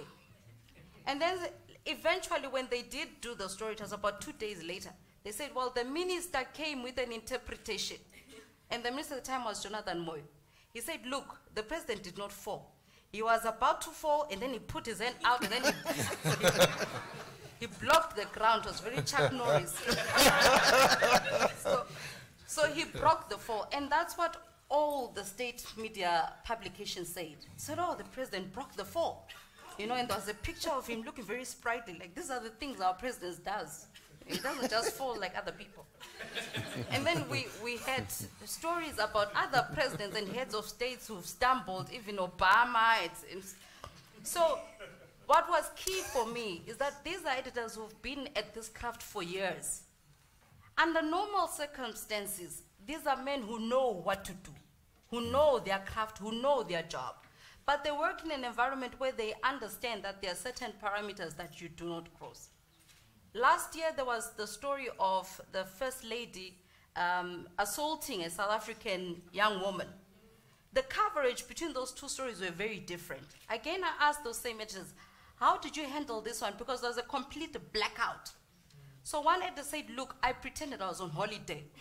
I went to Twitter, I posted pictures of myself by the seaside. Because if anyone asks me, I'm going to say I'm not even in the newsroom. And then another one said, no, look, we just ignored that. We said, you know what, they can mock us on social media. It's better to be mocked on social media because you don't want to be called to Monumtapa, which is the government, offices. Then the other one said, well, it was just a few weeks after we'd been shouted at by the First Lady. There was no way anyone was touching that story. So these are very two different reactions to high-profile figures. And all these reactions are based entirely on what do the powers that be want us to do? How do they expect us to respond to this? So while the Constitution will obviously say, oh, okay, we want you to have editorial independence, unless that is actually actualized, it won't be a reality. Now, in the context of elections, there is never a time where the stakes are higher than during an election season. So there is no way that the scrutiny is less within those newsrooms and within those offices. And for me, it was remarkable that the biggest story during November last year was not a story that says, oh my God, there are soldiers that have taken over ZBC. Everybody acted like it was normal. Not even a screaming headline to say, oh, we saw a soldier. They've taken over the whole thing. I think for many Zimbabweans, it's just confirmation of something they've always known, that there are powers that run, the public media. The only difference was now the power was in their faces, in their screens. So nobody was actually alarmed.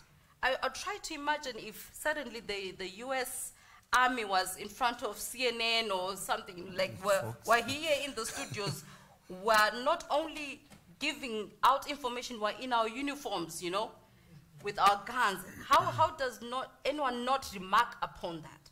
So I think Zimbabwe is a very interesting landscape, so to speak, because for so long, whenever we want to talk about public media, we always want to get academic.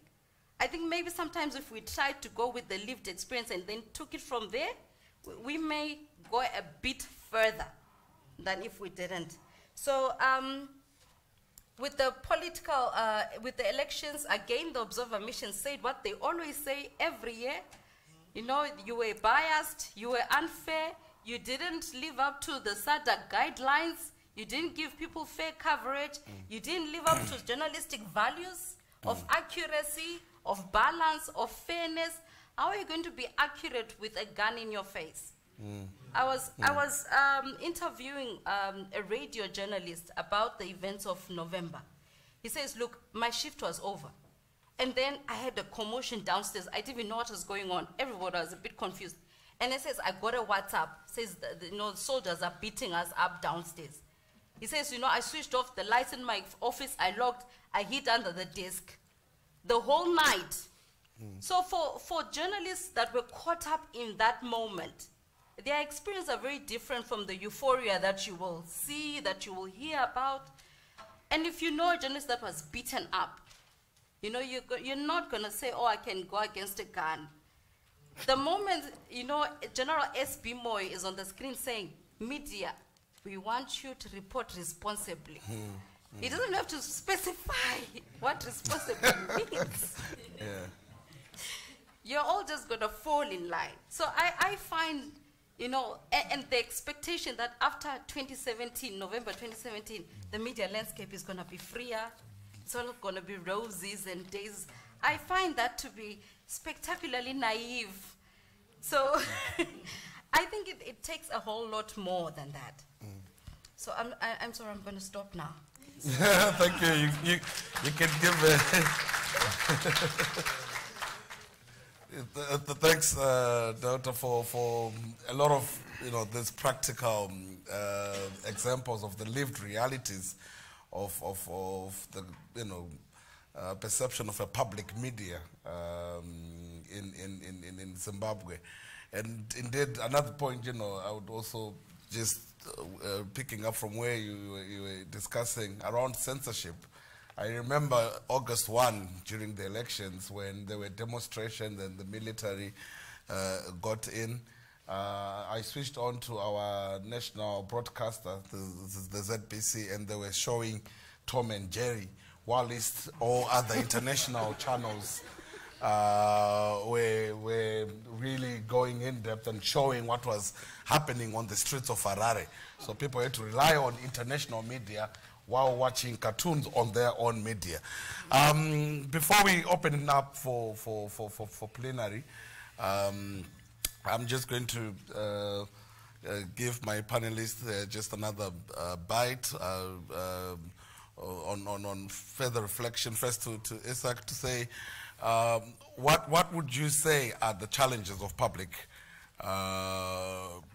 broadcasting or public media in South Africa? And also, you know, you can just speak to also the funding models. So I think I should start by saying that the SABC, although it is the public broadcaster, it is funded mainly by advertising and sponsorship income. So it is in the order of, I think, 78% of the SABC's income is commercial income. Then there's TV license income. So these are licenses paid by members of the public when they buy TV sets. So that's about 14% of the SABC's income. And then for different kinds of broadcast projects, we get government grants. In the previous financial year, it was 4% of the SABC's income and 3% now. So keeping that in mind, you have this issue that it is a public broadcasting service with some services called public commercial. And maybe I should just explain that there's 3 TV terrestrial free-to-air TV channels. There are further 2 channels, one of which is SABC News Channel, available on DSTV, on the pay TV bouquet, but free channels on that. And then we have 19 radio stations, of which about 14 would be in all the different languages as public stations, and the others called public commercial stations, right? And we have 2 or 3 community stations as well. So we have this thing that it is supposed to be public service, but it is all, you know, mostly commercially funded. So the big issue in South Africa, the discussion at the moment, is about the funding model. What should the funding model be? Should the public mandate of the public broadcaster be funded in some other way by government? And then there's questions about to what extent will that lead to undue pressure by government on the SABC. If there is such a government grant, how should it be managed? There are also discussions about how can commissioning of public service content be managed differently.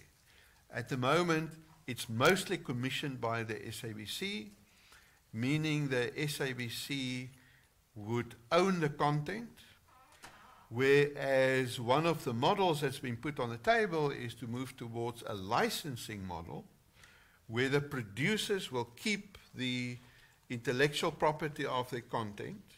The SABC could license it for broadcast, but so can any other media organization. So that may actually open up the industry to much more public service content, and the producers will retain the IP and it will be commercially beneficial to that. So that is a whole new model that's under discussion. What complicates issues further is the pressures of convergence, because in fact the current legislation and the funding models were designed 25 years ago for a very different media environment than what we have now. I didn't refer a lot to to online access. But really, while the SABC gets good audiences, it's traditional media, and like the worldwide trends, those audiences don't grow much. They actually, some of them start to reduce. So what should the SABC do in terms of making sure people can still consume public service content on a range of digital platforms, including online social media, streaming, and so on? And how should that be funded, seeing that worldwide it is any online media, big question marks about how do you actually fund that.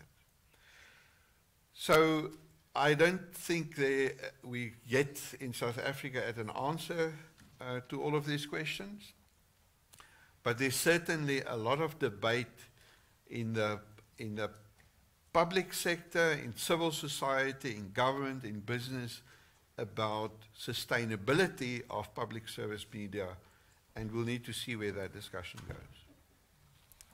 Oh, absolutely, very, very thought-provoking, and perhaps something that we should continue to distill and provide some level of thought leadership as to how public service broadcasting can be sustainable.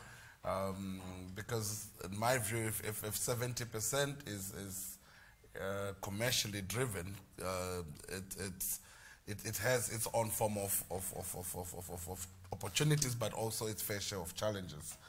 And I move to you, Isias, around what would you say are the reforms that are needed for the public media, public broadcasters in Mozambique? Okay. The public media in Mozambique is funded by the government and by the arts, and then,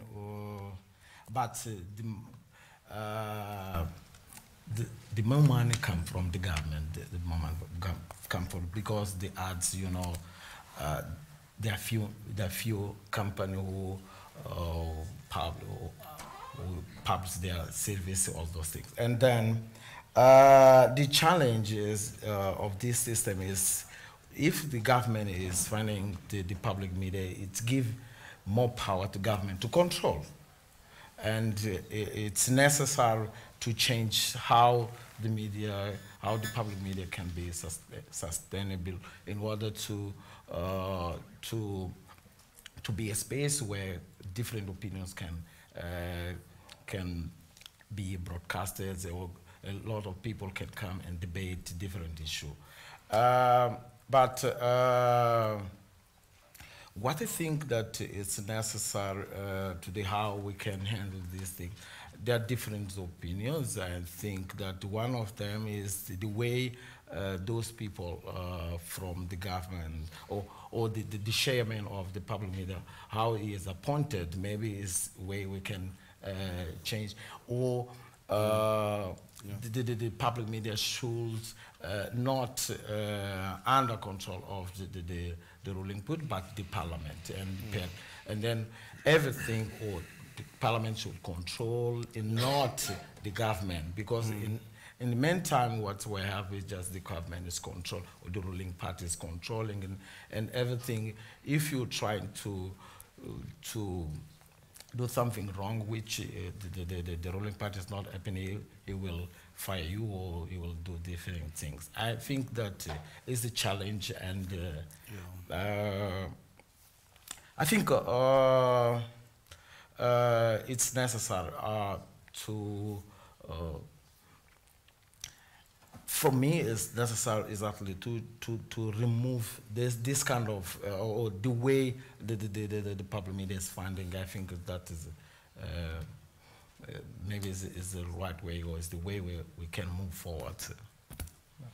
Yeah, indeed. I think we need to be moving away from political appointees within public broadcasters to more professional appointees that are appointed on merit, and not for their political correctness, so to speak. And finally, to you, Delta, in Zimbabwe, we understand the new administration is calling itself a new dispensation, which also is to say, well, they're saying the past is past. We are now a more open government and reform.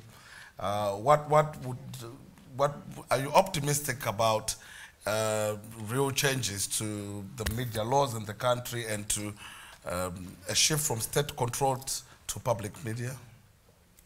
I think I have to be optimistic because it's an extension of my sense of patriotism.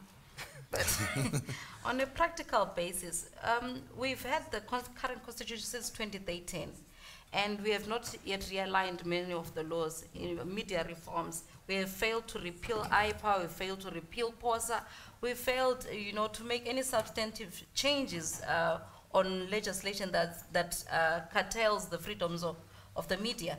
So I think that should have been the starting point, and we can still do that. So I'm optimistic that if we do manage in terms of repealing current legislation, it would be a huge starting point. Certainly not the complete triumph. And also, I would love to see a scenario where we have, you were mentioning political appointees, and that's another problem, because I may have given the impression that, some of these editors are helpless captives to this system. Some of them are very willing, as it were, participants in driving political party interests. And their appointments are not necessarily because of merit, but because they are trusted to protect the interests of these political actors. So definitely appointments do need to be by merit, professional based. And it would be preferable to me, I think, to have editors or at that level who are not even paid by the organization. There would be a whole separate funding structure for them. And to get you to fire an editor, I think for a public media institute, it should require, you should be able to appear before Parliament to explain why you need to fire this person. Yeah. Because I think if people were operating under the assumption that there is a way for them to get redress, they'll probably be a bit more bolder and more brazen. There have been a few attempts here and there, but people always get shut down. So for me, that would be important. And also a clear buffer, an institutional buffer, an independent, as it were, entity that manages public media or state broadcast organizations.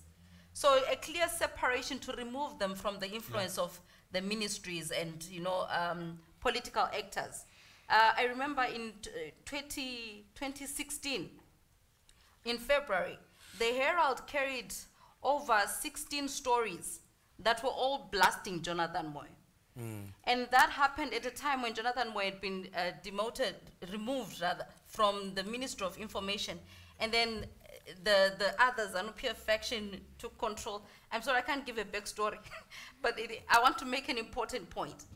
Right, that coverage was triggered directly by politicians, because I remember being called into a meeting where they said Munumtapa has declared open season on Jonathan Moy. And Munumtapa is just euphemism for George Charamba at the time. To say, look, you can go after him. It's safe. No one's going to restrain you. So we suddenly have very stupid articles about Jonathan Moy, cartoons about his head, who is his father, who did his mother sleep with. And so that kind of willingness, as it were, to be used by politicians. Because maybe a politician will say it's open season on Jonathan Moy, but then you get to decide what that means, your interpretation of it. You could critique him on the basis of policies if that's what you wanted. But if you're going to critique on the shape of his head, or on the, whether his mother was a woman of loose morals, etc., etc., that cannot then be said to, oh, it's the politician that forced your hand. So for me, they're always willing participants, and I think there should be a way in which you can create buffers. And then in terms of ZBC, I really think we, some of the jokes that people make in Zimbabwe, they say, no, let's just switch it off, just unplug it, the whole country, and we start afresh. I feel that way about ZBC. the quality of the programming. We need a new broadcasting act. We need, an independent entity that runs it. We need professionalism. We need funding mechanisms. And definitely, all the way through, I think there's always a need to be able to enforce what the Constitution says. Because everything that's in the Constitution is something that was a product of wide consultation. So when it's constitutionally guaranteed, at the very least, all parties can agree that this is the standard. Whilst you may have your own differing interests, I feel like the Constitution is a standard that's almost non-partisan.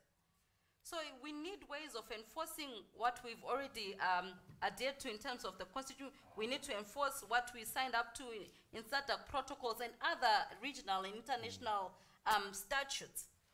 So for me, I think the answers we've always had them. It's been a lack of political will, a failure perhaps on the part of even civil society organizations to speak with one voice, a fragmentation in terms of advocacy, and also because our civil society is also donor funded. So there's also a fragmentation in terms of what we're prioritizing.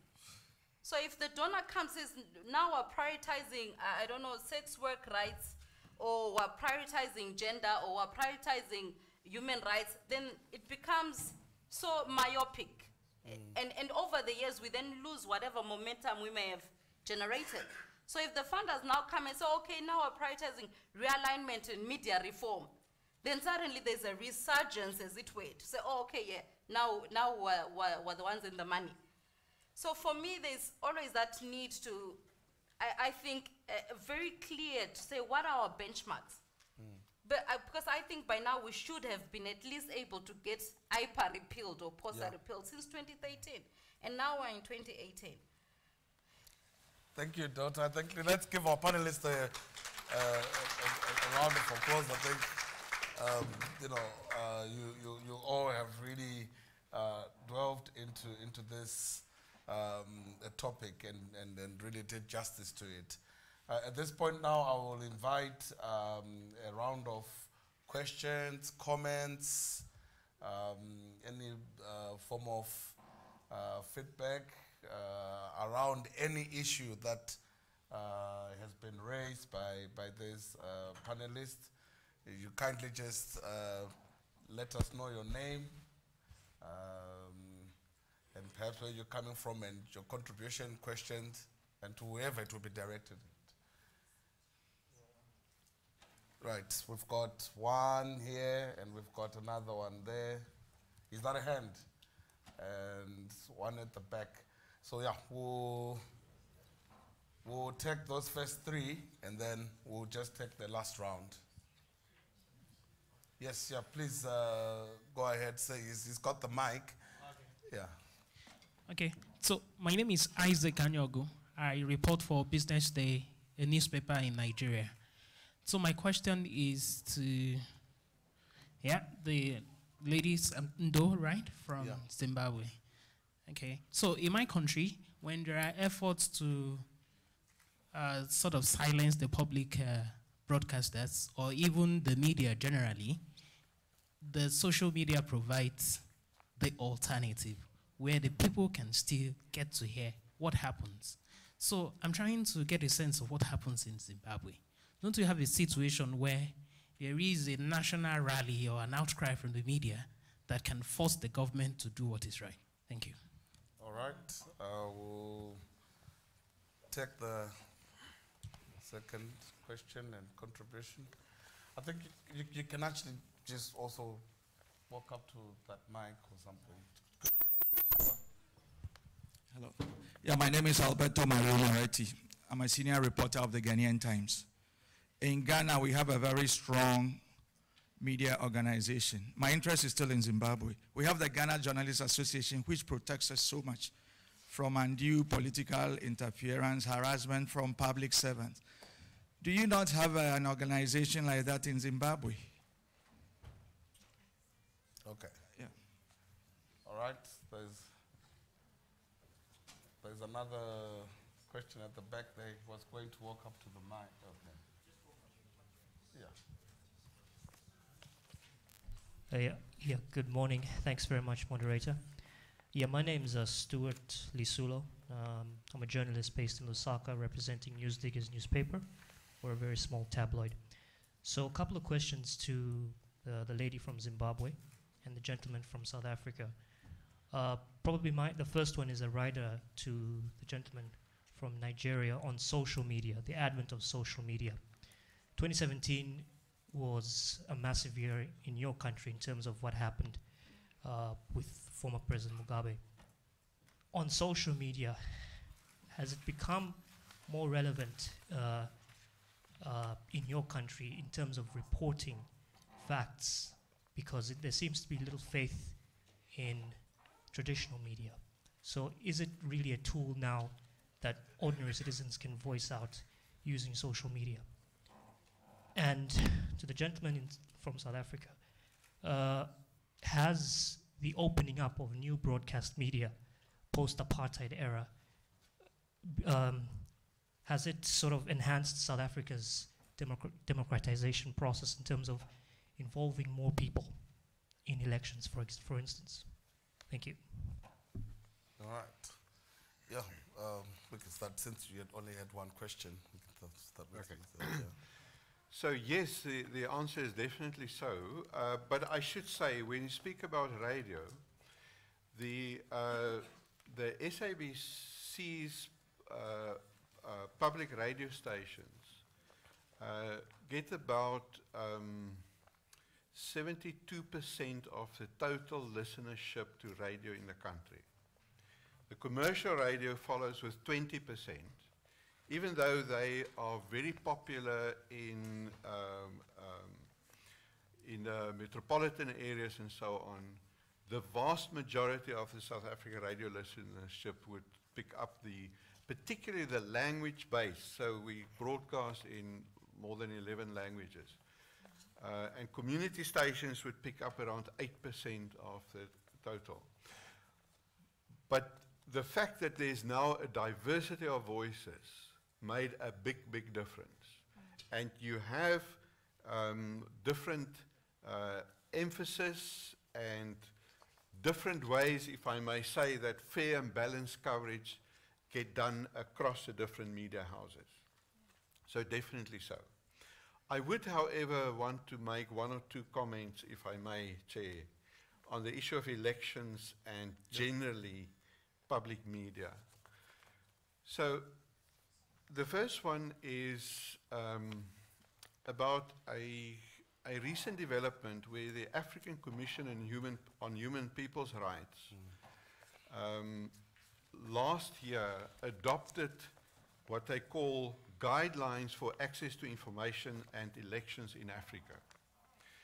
So this is a set of guidelines based on proactive disclosure of a range of information by the electoral management bodies, by civil society, by the security forces, and by the media, by the way, about information that will make it easier for citizens to participate in the elections. And I think these are the kind of instruments that we must all use wherever we can to try and hold our governments accountable to the extent that it is possible. There's another process happening at the moment in terms of the 2002 African Declarations on the Principles of Freedom of Expression. The African Special Rapporteur on Access to Information and Freedom of Expression has been mandated to make updates to that document, particularly in terms of media freedom issues, access to information issues, and then to add a whole new section on digital rights, which incorporate things like open data, access to online information, universal access to the internet. And I think these instruments can be very important in how we as media try and create space for independent media in our countries. We will, in the workshop that I'll be doing tomorrow, we will go into some detail on some of these instruments. Sure. Delta? Yeah, some... Okay. I think I noted three concerns, as it were. There's a gentleman who asked about the role of social media, under the effect. Okay, I think the example that I gave earlier about the 2015 fall of the president, it gives you some indication of the kind of pressure that social media applies upon public media practitioners. Because the way in which public media operates in Zimbabwe is that it has been used to protect and defend the interests of the ruling party.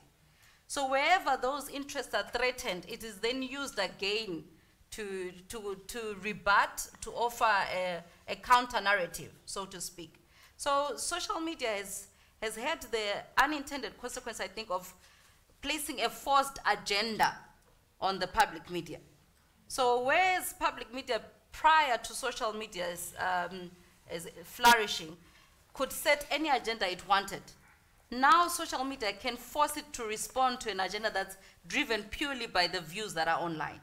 So if people are mocking the president, your job is to defend the president.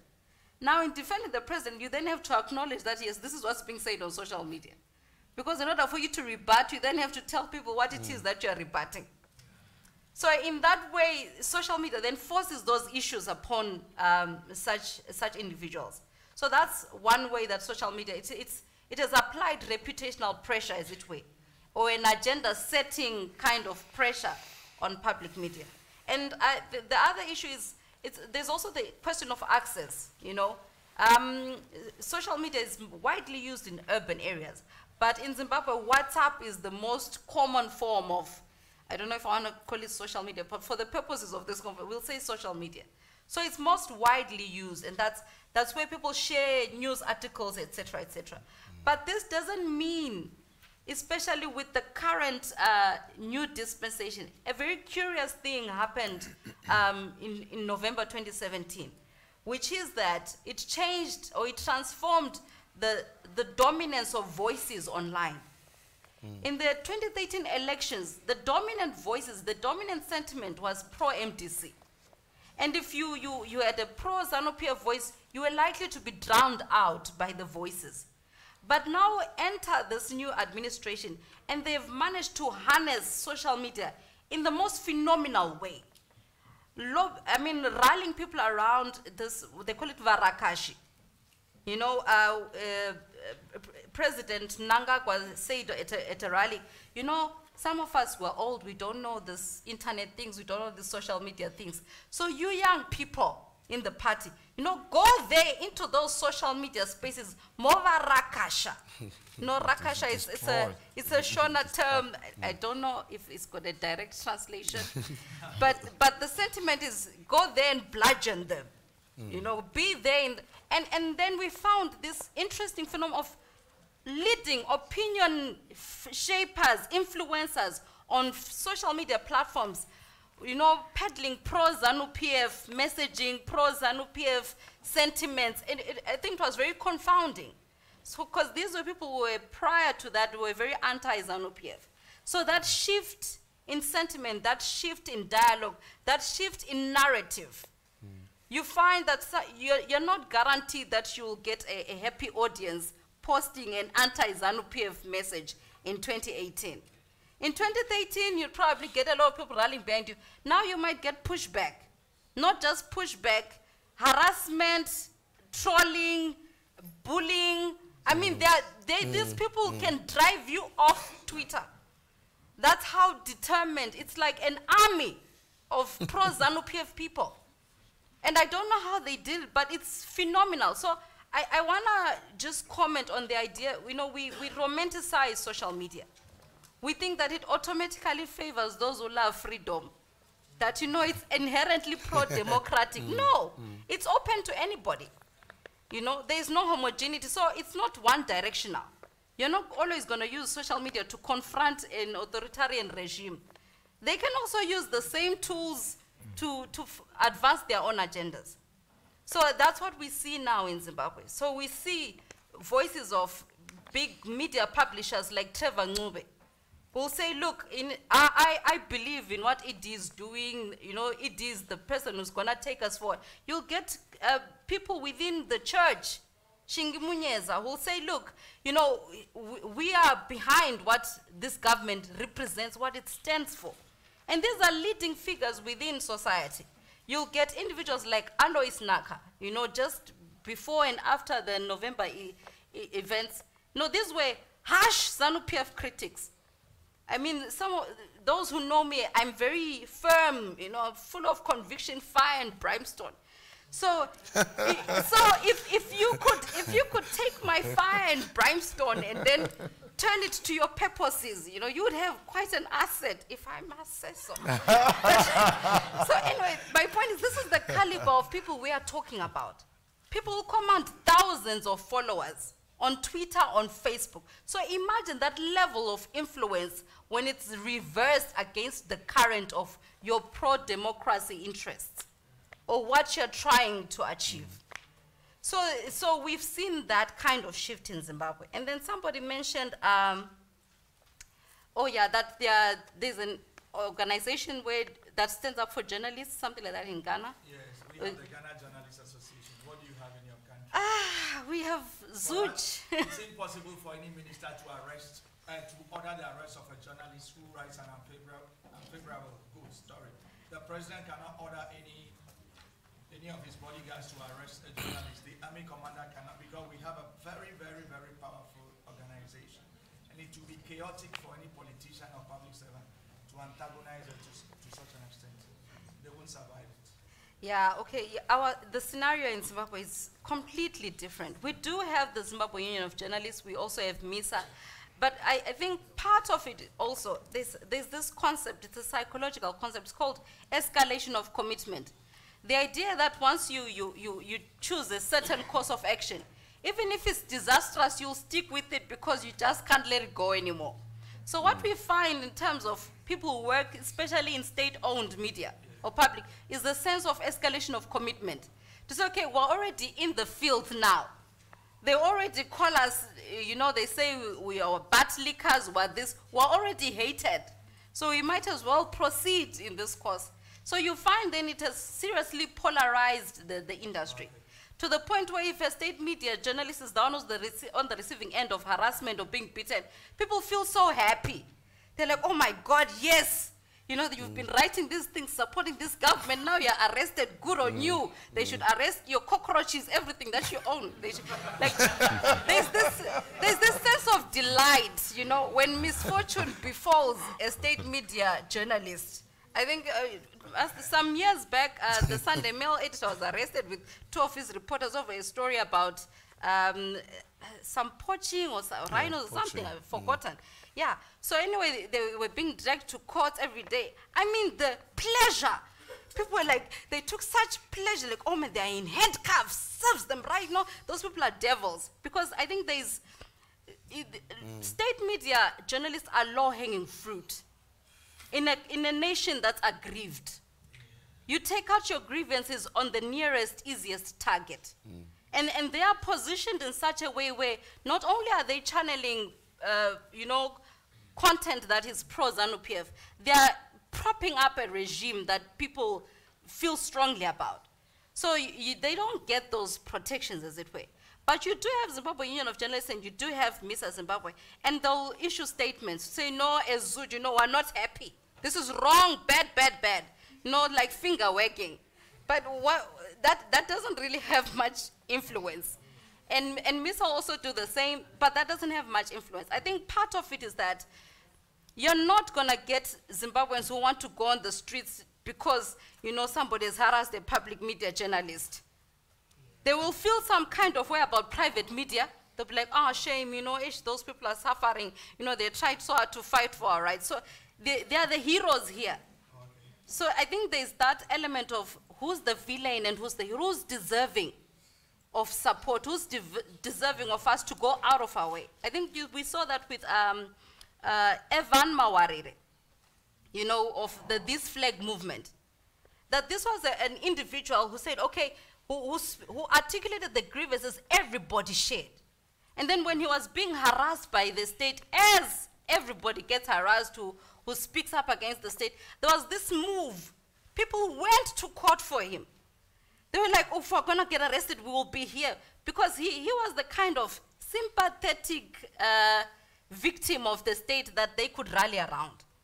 So it's a bit different with journalists. Definitely independent media journalists will get that support.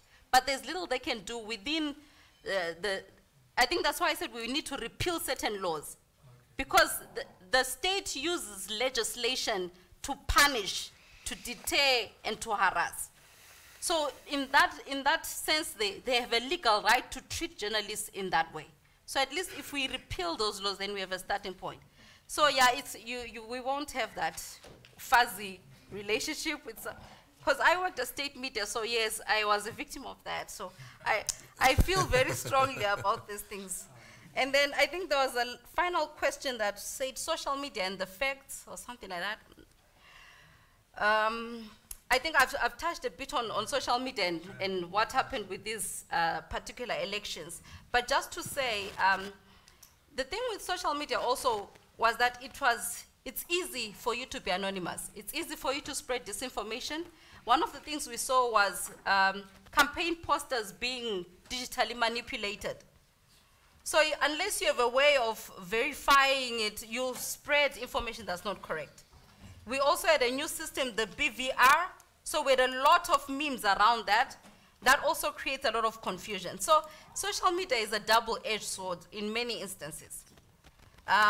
Definitely, its positives so far have outweighed the negatives because it's managed to open up space. I mentioned that this flag movement, it allows you to get an international gaze on local issues. Things that the media might have been able to black out, now they can be publicized, and the international gaze places some kind of pressure on governments to behave in a certain way. So I think those are my responses, and maybe with your, maybe Chair, you can. Thanks so much. All right. Thank you so much, colleagues. Is there any last burning? Who is really burning? Yes, at least. Yeah, well, someone is burning with a question. And then while she takes the mic, I'll just ask Carlos to respond to how Mozambique's geography affects, public media access. How just the geographical, your rural, urban areas, and how, they access media. So just park that question as we also then take that last question from the panel or comment. Hi, good morning. My name is Shue. I am from Kaya FM in Johannesburg. I'm not sure if my question is burning, but I think one of the questions that, with everything I've heard from the panelists there, is it's as if the journalists themselves or the media practitioners are disempowered, that legislation plays a role, that there's, even in Mozambique, there's so many external factors that are influencing the journalists. And what I would like to understand is the nature of the kind of journalists that we get. Would we say that we have enough active journalists that can fight against this media amidst all these challenges that we have to deal with?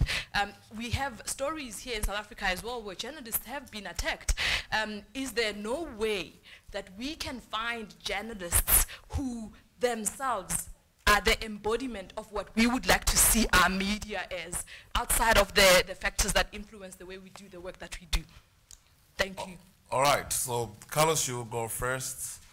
I think you go next, and just now sort of wrap up, because we are really out of time now, and in just two minutes, So you go first, respond to the geography, and how it affects access to information, and then Isaac, you can also try and tackle that question as well as Delta, but all in a minute each.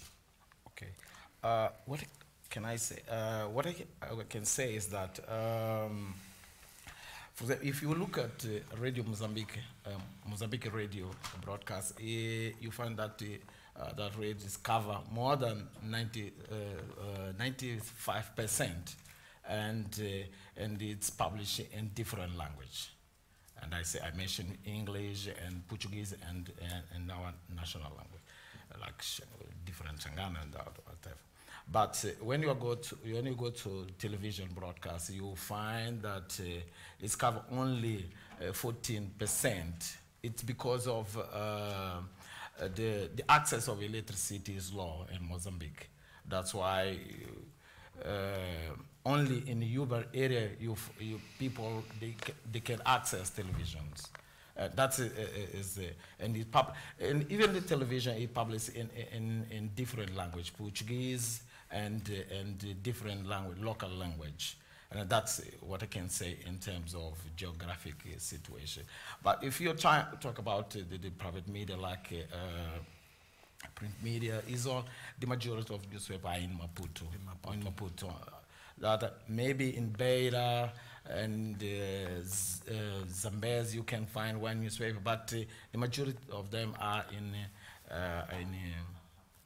Maputo only. And even, you know, the newspaper are very expensive. People, they don't buy it. Only few people buy it. That's why you can know who read newspaper. It's possible to see. If you find only in Edward Mundian Avenue is where you can find people selling newspaper. That's the access is very few. Yeah, so there's room there to improve access to information in Mozambique. I think there's a direct relationship between the stature of journalists and the quality of work that they do. So in the South African, let's call it the era of state capture, the work that investigative journalists did across media houses to try or to manage to actually bring to the public attention some of the things that's been happening made a big impact on the credibility of South African journalism. In that regard, I also want to point to two particular developments from this era of state capture regarding public broadcasting as well. The first one is a parliamentary inquiry that was held now about 2 years ago, which really delved into all the problems and issues at the SABC and came up with a set of recommendations that forced political parties and the governing party in particular to make sure that that the public broadcaster or to address the problems at the public broadcaster. The other development is just more than a year ago, a judgment of the Pretoria High Court brought to the court by media industry organizations to establish the independence of the SABC. This was in the context of the then Minister of Communications who wanted to take control of appointment of top management and determining certain policy issues regarding the SABC and trying to take over funding decisions and try to get essentially to take over the SABC instead of the parliamentary reporting. And the Pretoria High Court confirmed the independence of the SABC, that the board should go ahead and do that. They don't need to get permission from the minister. But that judgment, why I'm mentioning this is, what's important, it is referred back to the two Windhoek declarations, the one on public and state-owned media, the other one on media freedom in general, as well as the Table Mountain Declaration of the early 2000s, if I remember the dates correctly, which was essentially about access to information in Africa. And I think that those are the instruments and the reference points that can help all of us in our arguments on how do we make sure we we build an independent media in Africa. Thank you. Excellent. And we can certainly learn quite a bit from how your media took ownership of their issues and confronted them head on. Delta, your last words as well. Okay, yeah, I wrote them down now because I've got the spirit of continuity. Okay, so definitely open airwaves. The repeal of legislation that's curtailing the work of the media. Upholding and enforcing the Constitution, guaranteeing editorial independence. And in this regard, one way of doing that would be to ensure that any disciplinary issues that relate to editorial personnel becomes something that attracts parliamentary scrutiny. So I think it can't just be something that the board decides, or that, because, for example, with the Zimpapers board, they do get directives from the ministry sometimes. Sometimes they're even told that, look, we can just dissolve all of you right now if we're not happy with how you're performing. So also to make sure that media freedoms must be constitutionally guaranteed. And then issuing broadcasting licenses, a 3-tier system would be ideal. At least in this way, you then have a diversity of views, diversity of voices, and you enhance access across the board. And then independent oversight institutions. So these are institutions that would then be taking charge of, for example, Zimpapers, or taking charge of ZBC in the context of Zimbabwe. And this is an attempt at least to try and remove the political interference, because it's, at least in the case of Zimbabwe, it's now become extremely blatant. So where in other countries it might be done in indirect ways, in Zimbabwe it's very, very direct. One last anecdote. For example, well, I worked in state media. 1 minute. Yes, just for example, some 2 years ago, the chief secretary in the office of the CEO at Zimpapers went on leave, and so she got somebody else to cover for her who didn't really know the protocols. So the CEOs and other management got into a meeting. The CEO said, we don't want to be disturbed. She was like, ah, fine. And then the ministry called, and they said, look, put the CEO on the phone. She said, no, sorry, the CEO said, we can't disturb in any meeting. And then the lady said, look, I said the ministry. This is the ministry that's calling. She said, yes, yes, I heard that, but the CEO is in a meeting. It's like, and then the lady on the other phone said, iwe msikana iwe, chisikana. Chisikana is like, little girl. Put the phone down, go and knock, and say to Pikirai, the ministry is on the phone. So Pikirai is the CEO. So that lady puts the phone down and knocks, says the ministry is on the phone. And the CEO left the meeting because the ministry is on the phone. So this is something that happens very regularly at Zimpapers, and it's not normal. You know, so you get editors, where is the editor? The ministry called. They don't even need to tell you why they are calling you. You just get summoned like a little kid. So I think that level of interference, it's so shameful. And I think the only way we can then deal with it is to find a way of effectively divorcing public media institutions from any influence. In fact, maybe ban all politicians from having anything to do at all with public media. Excellent. I think indeed we need to protect our media from trigger-happy politicians. Colleagues, let's give our esteemed panelists a big round of applause for running this through. And we also then, take our seats and hand over back to Chris. Okay. Yeah, if we may thank our moderator for doing a fantastic job. I think in a fair society, he would be the one at ZBC. Okay. So, Carlos, muito obrigado. Isaac Mina, Bayadanki, Delta, Ndaboka. So thank you so much to them. So, folks, our program is not printed. You will see copies at the boards behind you and out in the foyer. You'll also be able to access it on the website, the Highway Africa website. It would also have been emailed to you. We're really trying to make the conference go green. We have also given you water bottles, so there are water stations in the foyer. So you might have left this behind. John, you left yours behind? You're going to have to swallow a lot of saliva, man, you know. I'm sure we'll see, have to see whether we can just put up some cups or, you know, paper cups, you know, out there. Folks, we are streaming the Highway Africa conference, so if you go onto the Highway Africa channel on YouTube, you should be able to get that. The next session that we're going to have after our tea break is on democratization of the digital public sphere. If I may ask Kwame to come down so that your colleagues on that can meet with you. There are Patience Zirima, Dr. Letskun, and Dr. Maria Mangueleza.